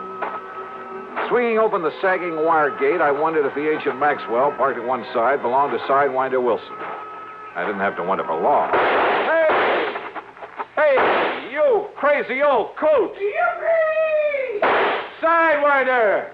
What the Sam Hill's the matter with you? Welcome to Bum Spung, Johnny. Oh, listen, you wild old character. Put that thing down or I'll start throwing some lead around myself. With that little 38 lemon squeezer of yours? Why, you... No, sir, Sonny. You wouldn't stand a chance. Well, now, what's the big idea? Well, I just wanted to show you that when Durango leaves me in charge of his ranch, he leaves it in good hands. And also, I wanted you to feel real welcome around here. Yeah. Now, how are you, Johnny boy? Well, still in one piece, no thanks to you. The crazy way you and Durango have of making somebody feel welcome around here. Where is he, by the way? Well, first he went to Hartford to pay up on his insurance. Then he flew down to Washington. Oh, what for? Well, to pay up on his income taxes. Wanted to make sure he got them in the right hands. Well, now, he didn't have to go to Washington for that. Well, he figures it makes it easier that way. He just carries along a big bundle of money and lets them take whatever they think is right. Oh, no. Now, listen, Sidewinder. Yeah? Did you call me in connection with that bank messenger who was killed down in Fairweather? That's right, Johnny. I understand the securities he carried were returned to the bank. Yes, sir. They were sealed up in a big envelope and laid on the front doorstep of that bank. And what I figure, Johnny... You figure that if I can find out who sent them back the securities, I'll have a lead on the killer. That's right. And, Johnny, I know who sent them back. You do? Yeah. You're sure? Yeah. Well, who, Sidewinder? Me, Johnny. What? Yes, sir. Me.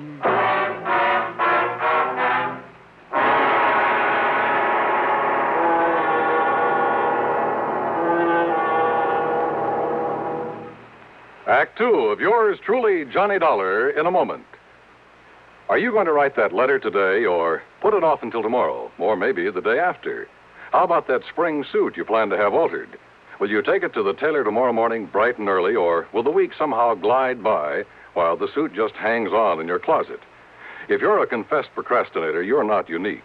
The putting off habit can be mild or chronic, but some matters, serious matters, are highly dangerous to assign to mañana. One of the most important of these is getting protection from crippling, killing polio. When life-saving Salk vaccine was first introduced in 1955, it was hailed as a major medical discovery. Yet at the beginning of this current year, some 98 million Americans, the majority of our population, had not received even one inoculation. Why had all these people failed to take the simple measures necessary to gain protection from polio? If you were among them, this year, don't take a chance. Don't put off those polio shots any longer. Get in touch with your family doctor or local health department right away. And now, Act Two of yours truly, Johnny Dollar and the Fairweather Friend Matter. Come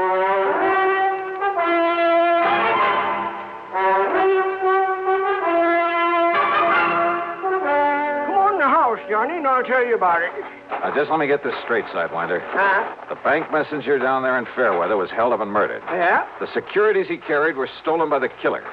Then they were returned to the bank. That's right. And I'm the one who returned them. Sidewinder, you... Now, look. Don't tell me that you're the one. Me? You think that I'm the one that killed that messenger? I didn't say that. But that's what you were thinking, ain't it? Well, you said yourself that whoever returned those securities... I said whoever left them back at the bank. Now, just you stand real still, Johnny. Oh, come on now. Put that thing down, And Sidewinder. don't you move none. Look, would you listen to me? And maybe you even better stop talking, or that Sidewinder rattlesnake coming toward you might take it into his head to... Easy now. Oh, yeah. I can hear him. Easy now, whilst I get a bead on him with this study. There you be. Right in one eye, not t'other. And I'll just cut off his rattles and add them to my collection. Oh, brother, thanks. No wonder they called you Sidewinder. Yeah. That's the 427th rattle I've taken off these varmints. I just don't like 'em, Johnny. They ain't like Diamondback. These sidewinders around here will sneak up on a man. Just like that dirty snake that killed the bank messenger. And you know why he done it, Johnny? You still haven't told me who he is. It was to collect that insurance on him, that's who. Oh? Yes, sir. The man that killed him was his hair. What you call his beneficiary. How do you know, Sidewinder? Because I live down the Fairweather. That is, when I ain't up here looking after Durango's place. Yeah? And that's how come I knowed that Claude Needles, that was the messenger, left his insurance to that no-count nephew of his and that Barney Gifford. Sit down. Barney Gifford, huh? Yeah, so what I done was talk it over with Durango and Carol Dalhart. Where is Carol, Sidewinder? I've been waiting for you to ask that, Johnny. Oh, she'll be around. Good. You're kind of sweet on her, ain't you? Wow. Nah, don't you try to fool me, Johnny boy. And you know how she feels about you, too. And if you don't think Durango knows, well, I'll tell you this. You say you talked it over with her. I'll tell you this, Johnny. Durango finds that you've been out here and went back to Hartford without hitching up with Carol. Sidewinder, would well, you... I'll tell you this. He's liable to shotgun you into it if he catches you around here. Oh. And don't you try to tell me you wouldn't like being married to her, too. Sidewinder. Okay. So anyhow, me and Durango and Carol. Carol! Johnny, I'm glad to see you. Carol, I'm glad to see you. Oh, then don't you stand there.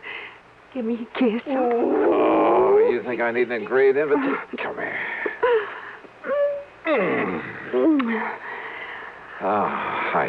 Oh, don't stop, Johnny. It's been a long time.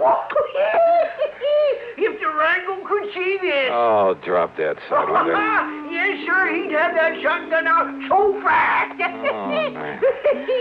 Oh, it's been an awful long time, Johnny. Oh, too long. I thought you were never coming back here. I'm here. Uh-huh. So let's make up for lost time. Oh, why not? Oh, come on now. Come on, you kid. Oh, it's good to see you. Johnny, don't you want to hear the rest of what I was... Now, looky here. If you don't cut loose from each other there, you know what I'll do. I'll walk right out of here, and I'll go back to Fairweather. And I'll send a telegram to old Durango, and I'll tell him you two are making out like this all alone inside of his house. And if that don't bring him out here to get you two married... Oh, why don't you mind your own business? Well, I tell you you... old goat. Why don't you go somewhere and get lost? That's it. I'm going right down to Fairweather and send him a telegram. No. Just settle down there, Sidewinder. I'll settle down, Johnny. With you. Any time, any place. Oh, Carol, you're the only girl I know who makes me wish sometimes I was the marrying kind. But now listen. I'll bet I can make you the marrying kind, Johnny. You like to give me a chance, huh? Well, that settles it. I'm leaving right now. No, you aren't, Sidewinder. Oh, let him go. Let's just be sensible for a minute, will I you? was trying to, Johnny. I mean about this murder case. And when we finish talking about it? We'll see. Well, then let me tell you about it. It won't take me so long. And Sidewinder, you stop making those silly eyes or I'll let you have one right between them. Well, I still think I ought to leave. So do I. But as long as you're already...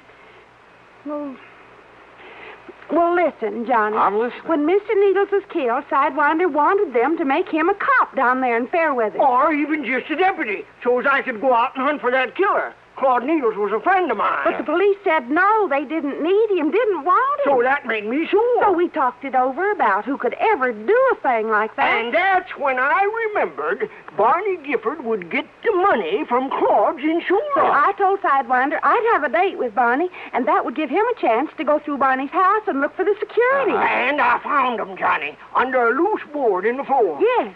So when he come home, I lassoed him, and I tied him up, and I took him and locked him up in the tool shed on my place. You didn't turn him over to the police? Oh, the chief in that little old hick town told Sidewinder that if he interfered in the case, he'd lock him up. That's what he said. Well, look, nevertheless, And that's when Durango, just before he left to go to Hartford, always has to be there right on time, you know, with that insurance payment. Yeah, I know. Well, that's when Durango said to call you up on the phone. Yeah. Sidewinder. Huh? I thought that was your idea. No, Durango's. And also for getting Johnny out here to see you again. What? Why, sure. Well, who does Durango think he is trying to run my life that way? What kind of a trick is that to pull on? Just you wait until he gets back here. Is that my cue to leave these parts, Carol? Well, it certainly... Oh, no, of course not, Johnny, but... Well... All right, now. Sidewinder, where is this Barney Gifford? Locked up in my tool shed. Well, who's looking after him? Oh, Pete Whaley, I told him not to let on to the police. You sure he can handle a man like Gifford? Oh, yes, Sidewinder. Well, I don't see why Hey, not. look, maybe we'd better drive on down there. Well, sure, but wait till I answer that phone. It's probably Durango saying to hold on to you, Johnny. He's probably on his way. If that's Durango, you tell him I've left. Hello? Now, you don't mean that, Johnny. I bet Durango really would make you marry me. Would that be so bad? Johnny. Johnny. Carol. Oh, why don't you stay on that... Sidewinder, what's the matter? Listen, that was old Pete. Yeah? Barney got loose. Like to kill old Pete. Oh, no. And now Barney's coming here. Coming for me. To kill me. Act 3 of yours truly, Johnny Dollar, in a moment. Be sociable, look smart, keep up to date with Pepsi, drink light, refreshing Pepsi, stay young and fair and debonair, be sociable, have a Pepsi. When friends drop in, let your hospitality show you're sociable in the modern manner. Pepsi, you know, is the favorite of the smart and young at heart. Be sociable, look smart, keep up to date with Pepsi, drink light, refreshing Pepsi, stay young and fair and debonair, be sociable, have a Pepsi. Have you tried a Pepsi lately? And now, Act 3 of yours truly, Johnny Dollar. Okay, then. If Barney Gifford's coming here, we'll be ready for him. We'll... Sidewinder, you aren't afraid of him, are you? He's a bad one, Johnny. But if Sidewinder was able to subdue him before... Well, I caught him off guard, Johnny. He didn't have no gun then, but he has now. He took old Pete. And Barney's a deadly shot. It's the only good thing you can say about him. And don't you see, it's dark outside now. If we stay around here inside the house, we'll be like a flock of sitting ducks. Yeah, but I don't think we'll stay inside. You mean we'll just run away from him? No. How long ago did he get away from Pete? Well, Pete says it was more than an hour ago. Then we haven't any time to waste. What are you going to do, Johnny? I know what you're going to do, Carol. Yes? Get out of here. Go on back to Enid. Tell the police. By the time they can get up here, Sidewinder and I will either have things under control or, well, then they can take over. Why don't you phone the police? Because I'm telling you to go on down there. You're just trying to get me away from here, aren't you? That's right. No, Johnny. I can shoot just as good as you and Sidewinder, and there's plenty of guns in the back room. No, Carol, that doesn't make any difference. You think I'm going to leave you here with a killer after old Sidewinder, and if Barney finds you with him, he'll try to kill you, Carol, too. will you I won't go, Johnny. I won't leave you. Okay. We're just wasting time. I haven't seen any car lights out on the road, but that doesn't mean that... That's right, mister. It doesn't mean a thing. Damn. The front door had been pushed open by the barrel of a high-powered rifle that slowly fanned the three of us. I knew that if I made a move to draw my handgun, if Sidewinder took a step toward his .30-30 on the table, and if Barney was the excellent shot that Carol said he was... All right. Put your hands up and come walking out this door. Listen, Barney Shut Gifford... up, do like I say. Come on, Carol. Sidewinder. Come on, don't try anything. All right, Barney. Not so brave now that I got the advantage, are you, Sidewinder? All right. If you got to kill somebody, kill me. You leave him alone. Now that they know all about me? No, sir. I'm going to kill all of you like I killed old Pete. Now, stop. You keep your dirty hands off of me, you... Keep them up, Carol. So you're not carrying a gun. I know that Sidewinder never carries it. But you do, don't you, mister? Thanks. And I think I'll use it to kill you. So if you want to put your hands down to pray... Well, Sidewinder? Yes, Johnny? You think maybe this is retribution for that killing you did today? Killing, Johnny? Yeah, when I first got here. You remember. Oh. I don't know what you're talking about, mister. But I'm not going to waste any time. Barney, please. Shut up, Carol. You're going to go first. All right, now listen, Gifford. Then you, mister. Then last of all, Sidewinder. Huh? What's that? It's a snake. It's a rattler. It's back of you, Sidewinder. No. It's over next to Barney. Where? I can't see it. Where is it? I'll kill it. Where is it? Right here. Oh.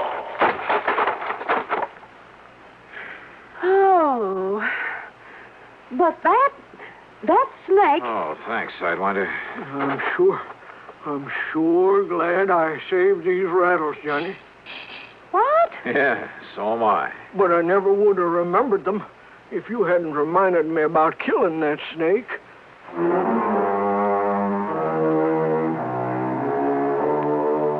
You know something? I hated to leave that place. To leave Carol is what I really mean. But there was another phone call. Sidewinder answered it. And yep, it was from Durango, phoning from Enid. Durango was so tickled to learn I was still around that he promised to come out to the ranch as fast as he could. Yes, sir, just as soon as he can pick up the preacher. Sidewinder. Well, much as I love that gal. Well, expense account total, including the trip back to Hartford and mileage on the rental car, $203.50. Yours truly, Johnny Dollar.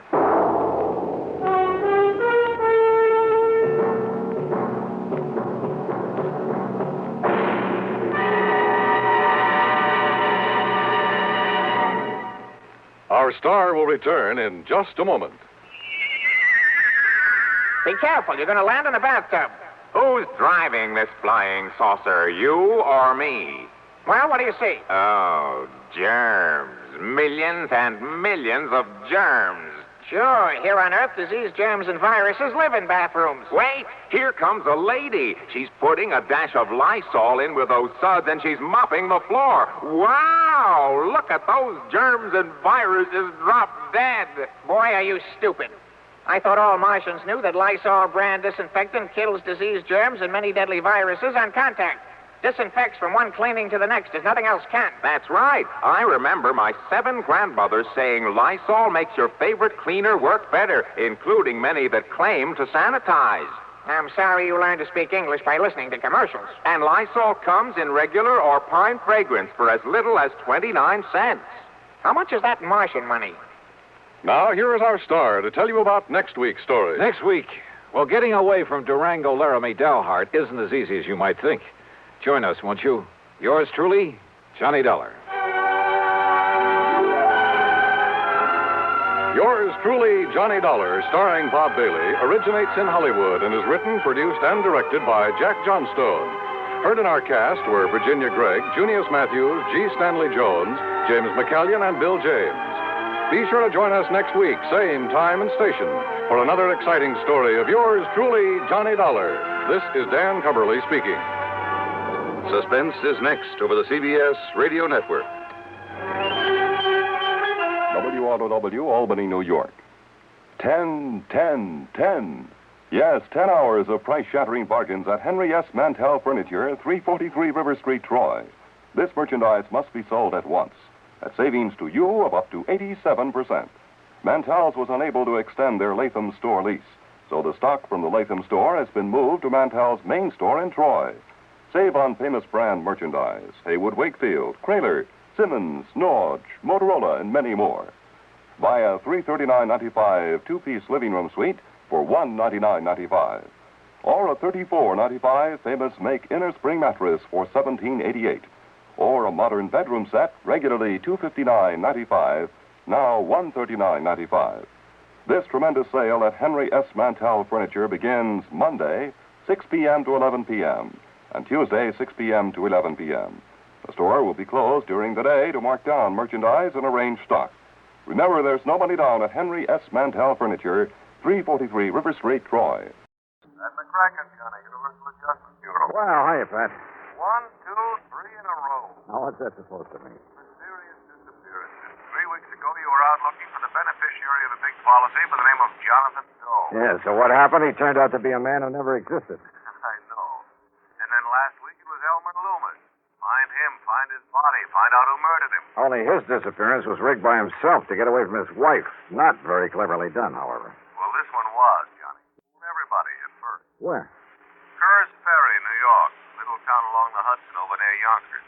Well, if you know it was a fake, what do you want me to do about it? Find him. Bring him in so we can prefer charges against him. What kind of charges? Perpetrating fraud against the insurance company. What else? What if he hasn't collected? I'm afraid I don't get it. You will. Come on down here to the office and I'll tell you about it. Is policy a big one? Very. Then you won't quibble over the size of my expense account. I didn't say that. But of course, that's what you meant. Johnny? Okay, Pat. I'll be over in a few minutes.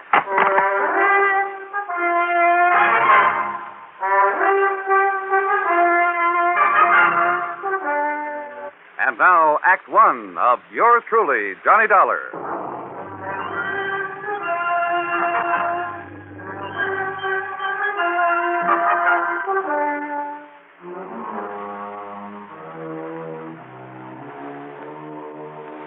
Expense account submitted by Special Investigator Johnny Dollar to the Universal Adjustment Bureau, Home Office, Hartford, Connecticut. Following is an account of expenses incurred during my investigation of the little man who was there matter.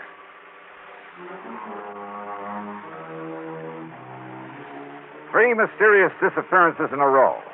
I almost wish somebody'd set a fire, rob a bank for a change. But expense account item one, $1.20 for a cab to the Office of Universal Adjustment Bureau. As usual, Pat McCracken got straight to the point. Plain as day, Johnny. Howard L. Edwards insured his life for $50,000, double indemnity. So? Beneficiary, his wife, Mary Louise. In other words, if he was accidentally killed, his wife would collect a cool $100,000. But he wasn't. He wasn't. You sure? Oh, the police down there in Curtis Ferry thought otherwise at first.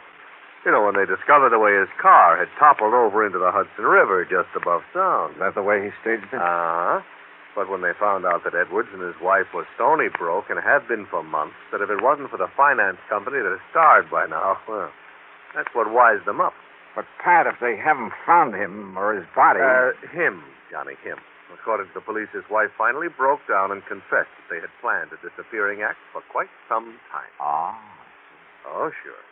They figured when his car was found, they'd think his body had washed down the Hudson through the Narrows into the ocean, and the company would pay off. Yeah, I see. Then once she got the money, well, pack up and leave and meet him wherever it was they'd planned to meet. Would the company have paid off without a body, without absolute proof of death? That might depend on the court, on how smart a lawyer she got hold of. But what if they did have to wait for 7 years for the statute of limitations to run out? Yeah, I see what you mean. Oh, this kind of fraud has been tried before, Johnny. And sometimes, I'm afraid, probably, it's been got away with. So, with $100,000 in... So, if I find him, I get that nice fat fee we were talking about. That's right. That's exactly... No! Look, and you take it easy with that freewheeling expense account, will you, for once? What, Pat, I never did. Would you find him for us, huh, Johnny? Just bring him in so we can throw the book at him. Okay. Give me his address, whom to contact in Curtis Ferry, and I'll see what I can do. Expense account item 2, $4.85 for a tank full of gas. I decided to use my own car, not to save money for the company, but to save time for myself. My first contact down in Curtis Ferry was Police Sergeant Ben Ringler, who had been in charge of the case right from the beginning. Headquarters was the back room of a small brick building that served as City Hall. All right. You know how the highway skirts the edge of the river just about town? Well, it was rainy and wet that night. He missed the curve, skidded over the edge, and rolled down into the river. At least that's what he tried to make it look like. You mean he deliberately ran that car into the river? Sure he did. There wasn't a sign of a skid mark. Sergeant, how long after it happened did you find the car? Wife said he'd left home after dinner the night before. But after midnight, she called us, said to please go out and look for him. Like we got nothing to do but go out and look for some guy who was away from home a couple of hours. And you found the car? I'm telling you. Some kid who was fishing down there seen the wheels of the car sticking out of the water early the next morning after the rain. Uh-huh. In other words, it's possible that if there had been skid marks, the rain might have obliterated them. Oh, stop kidding yourself. Him and his wife were so broke they... What did Howard Edwards do for a living? Called himself an inventor. And listen, him and his wife even already had the house up for sale. So? Well, don't you see? As soon as she collected the insurance money, she could leave town and nobody think nothing of it. Mrs. Edwards admit all this to you? Oh, are you kidding? Well? Of course not. But when she let slip about their planning a disappearance, well, Dollar, no matter how you look at it, 2 and 2 makes 4. So don't worry, she'll admit it before I'm through with her. I've cracked harder nuts than her in my time. Maybe I'd better see and talk to her. Sure, go ahead. Make her break down and tell you where he's gone. If you can. Now, just what do you mean by that? You young kids think you're pretty smart. But, mister, you just try to get anything out of her. Oh, I can try. Yeah? Good luck, Dollar. You're going to need it.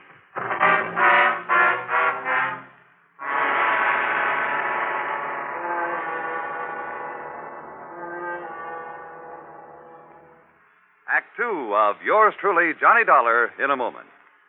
Great scientific achievements usually are made through the combined efforts of many men. Such is the story of the Atlantic Cable, one of the outstanding milestones of the 19th century. But today, the name of one man remains to remind us of that venture. The organizer and director, Cyrus W. Field, a retired paper merchant who risked his fortune, sanity, and integrity in an awesome adventure that lasted 12 long years. Field first was approached in regard to a short underwater cable to Newfoundland in 1854. After a huge investment of both money and energy, the cable was completed the following summer. Field then went to England to tackle the much larger problem of laying the Atlantic cable. Many futile attempts were made. Cable was broken. Splices were made. Cable was lost. Tempers flew, and ship captains resigned in disgust. Still, Field wouldn't give up. Finally, on August 8, 1858, it appeared that the project had been successfully completed. Cyrus Field went ashore and walked 15 miles to the nearest telegraph station. There he wired his wife, the Associated Press, and President Buchanan. He informed the president that Queen Victoria would telegraph her congratulations over the new cable. But before the Queen's message was completed, the line went dead. The much-hailed project was again a failure. Faulty insulation was blamed. In 1865, the largest steamboat afloat, the Great Eastern, made another attempt. Just 660 miles from Newfoundland, the cable parted. Inadequate hoisting tackle prevented its recovery. Field broke down and wept like a child. And yet, the very next year, he sailed with the Great Eastern for one more try. This time, every failure had been studied, every provision made. On July 27th, 1866, Cyrus Field landed at Heart's Content. After personally cabling the unbelievable news, he immediately boarded the Great Eastern, retrieved the broken cable of the year before, spliced it, and laid the second Atlantic cable. Cyrus W. Field, another American whose driving energy insisted that somehow there must be a way. Let's find it. And now, Act Two of yours truly, Johnny Dollar, and the little man who was there matter.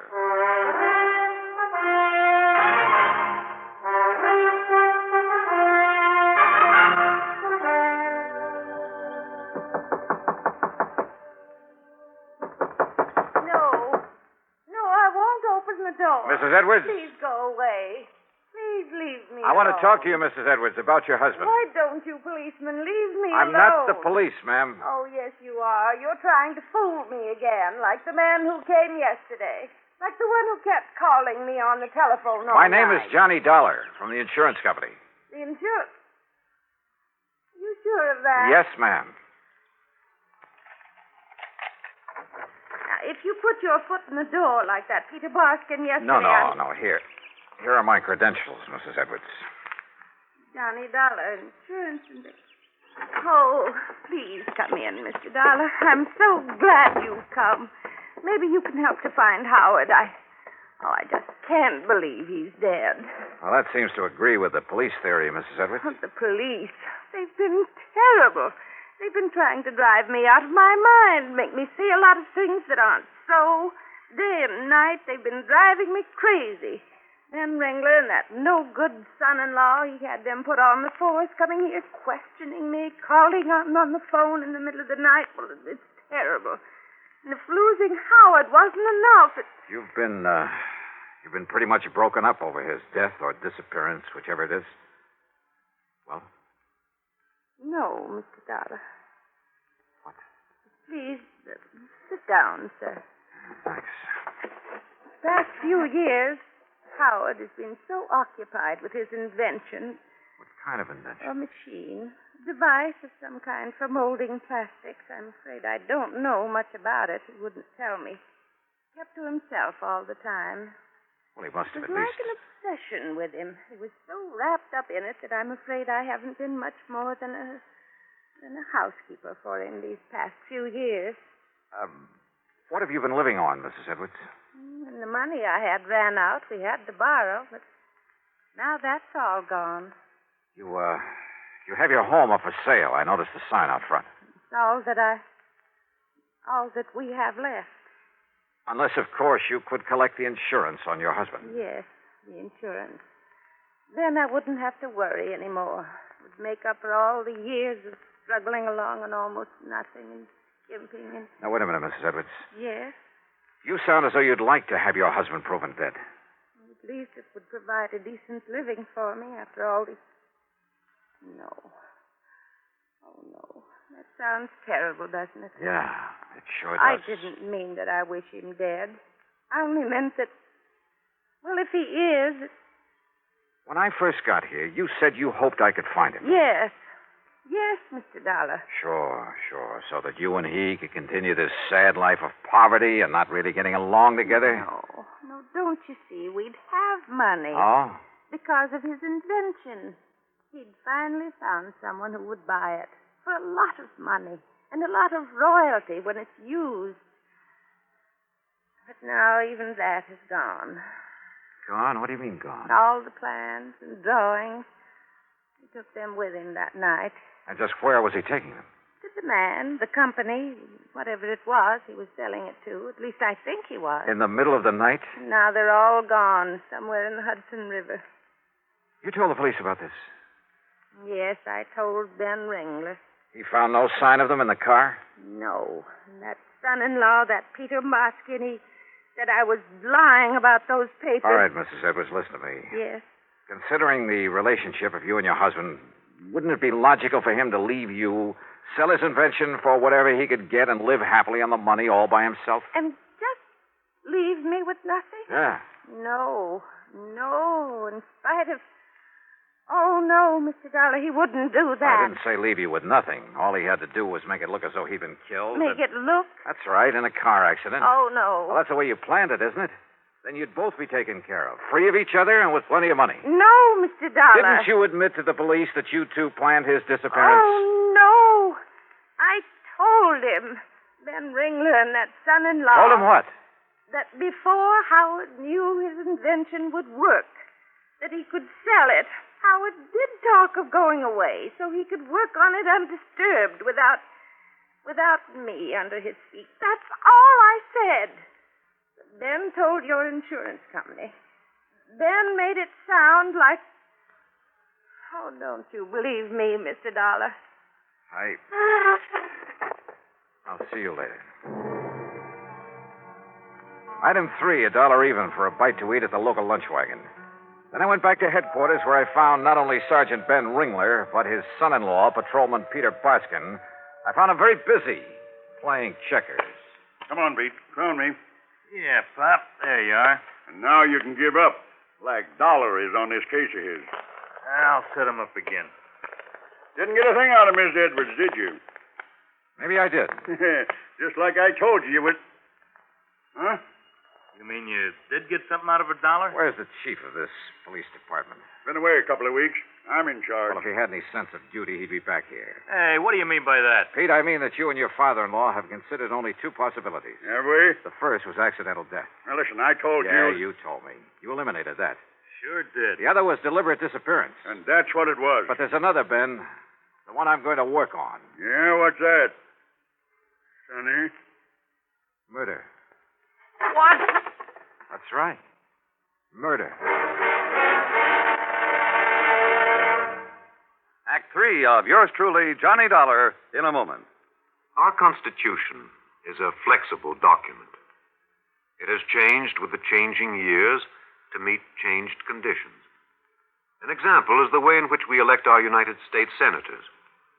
When the Constitution was ratified, and for 125 years thereafter, the people could not elect their own senators. Instead, the senators were chosen by the state legislatures. The Founding Fathers believed in democracy, but they did not want their new republic to be wrecked by irresponsible mob rule. Democracy was a new form of government. Most of the voters had little knowledge and less experience in governing themselves. And so the Constitution provided that while the people could elect their representatives to Congress, they could not elect their senators directly. A century and a quarter of experience in self-government made such a safeguard against mob rule obsolete. And by 1912, the people were ready to demand the right to elect their senators by popular vote. They received this right in the 17th Amendment to our Constitution. This amendment illustrates how our Constitution lives and grows in our changing world, to the end that this country of yours and mine shall be our country under God. And now, Act 3 of yours truly, Johnny Dollar. I learned from Sergeant Ringler and his smarty pants son-in-law that Mr. Edwards' car had been left untouched where they'd hauled it out of the river north of Kerr's Ferry. It was late in the afternoon, but item 4, there in police headquarters, 30 cents for a phone call to another headquarters, the 18th Precinct down in New York. This Lieutenant Singer. Hey, Johnny Dollar, Randy, I want you to do something for me. Johnny, long time no see. Yeah, listen, will you? Have you got somebody in the crew who can come up here to Kerr's Ferry and give me a hand? Somebody who knows something about fingerprints? Well, now, Johnny, it's about 20, 30 miles outside our jurisdiction. So what? Well, of course, some guy who's off duty, maybe a real top man like Marty Levitt. How soon can you get here? Well, what's it all about, How Johnny? soon? It's getting late. It's getting dark. Well, a little over an hour if he can catch a train. But what kind of case... Okay, Randy, thanks. Now, look, Dollar. You think we can't handle these things good enough ourselves? Yeah, Dollar. Yeah, that's exactly what I think. It was dark by the time Marty Levitt arrived, but he had a flashlight in his kit, and I brought along my own. So I drove him out to where the car sat up between the highway and the river. His examination was quick and efficient. And when he'd finished... No, I don't get it. What? What'd you say? Holy. That's a wonder a lot of cars and trucks don't miss that curve. What is to this one, Johnny? I don't get it. What do you mean, Marty? Johnny, I haven't uncovered a single fingerprint, except for some old ones on the gas cap, under the hood, that sort of thing. And except for Mr. Edwards' own prints on the steering wheel and gear shift lever. No. Huh? Steering wheel, gear shift, light switch, door handles, everything wiped clean. Well, of course, this wreck was in the river a few hours. So I don't care if it was in there a week. They'd still be on it. There aren't even any prints from whoever hauled it out of the river. Marty? Sure, Johnny. Somebody carefully wiped them off. And people don't do that without a reason. So, where do you go from here? Yeah.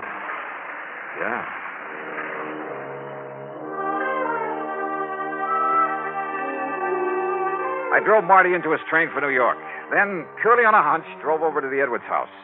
Every light in the place was on, and through the windows I could see Mrs. Edwards apparently aimlessly but frantically rushing from one room to another, then back again.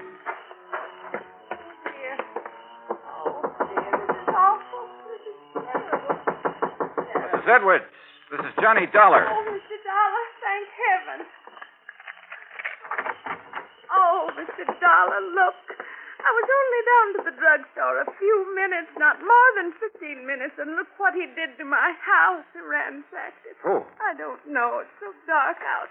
He ran out the back way when I came in. Have you found anything I missing? don't know. I haven't. Is this your husband's desk? Yes, it is. To me, like this was the target. The rest of the house, and the closets, the bureau. Oh, sure. To keep you from realizing this was what he was after. Wait. Howard kept that locked. Yeah, but it's been broken open. Why, even I was never allowed to look in his desk. Did you call the police? The police. Now, what would they do after the way they've treated me? Cortina Plastics Company, Marino Plastic Molding Corporation, General Eastern. They were the ones that turned him down, I think. Wait a minute. Here's part of a letter. Another scrap caught in this crack here. Apparently overlooked him. Oh. Something Town Plastics Incorporated. Yes, Bridgertown. Huh? I think that was the name of the company that was going Wait to... now. Check through your local authority. Agreed to represent us, these negotiations. They're incurs. So suggest you contact Mr. No wonder, Mrs. Edwards. What? Mr. Dollar? The man your husband went to meet that night to make the deal on his invention. What? Recommended by some of the local authorities, huh? I don't Oh, understand. believe me, he's hanged himself by overlooking these scraps of paper. Who, Mr. Dollar, who? When he realized how much the invention was worth, instead of negotiating with your husband, he decided to kill him. Yeah, ran his car into the river with him in it. And you know who he is? You'll never tell, Dollar. Peter Barskin. You or anybody else. See what I mean? You know something, Pete? This isn't Gunsmoke. What? But if you think you can outdraw me, Pete... Oh!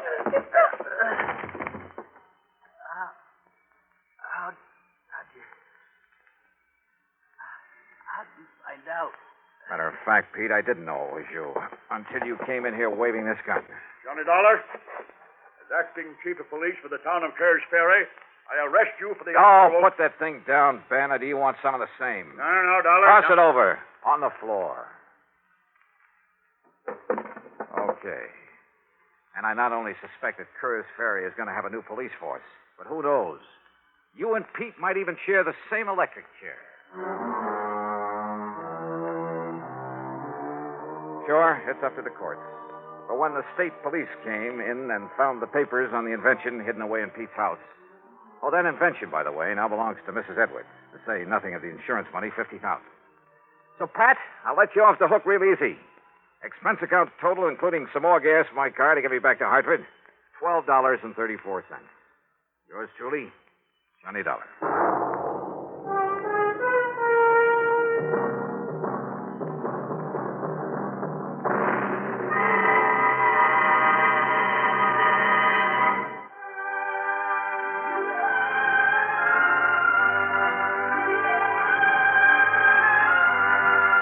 Yours truly, Johnny Dollar, starring Bob Bailey, originates in Hollywood and is written, produced, and directed by Jack Johnstone.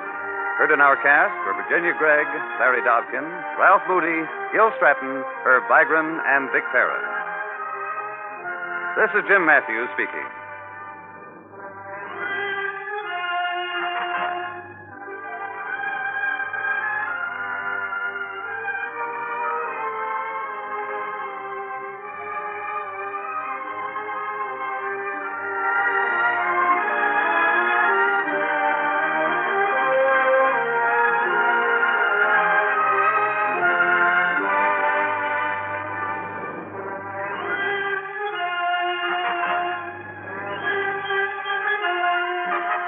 Johnny Dollar has come to you through the worldwide facilities of the United States Armed Forces Radio and Television Service.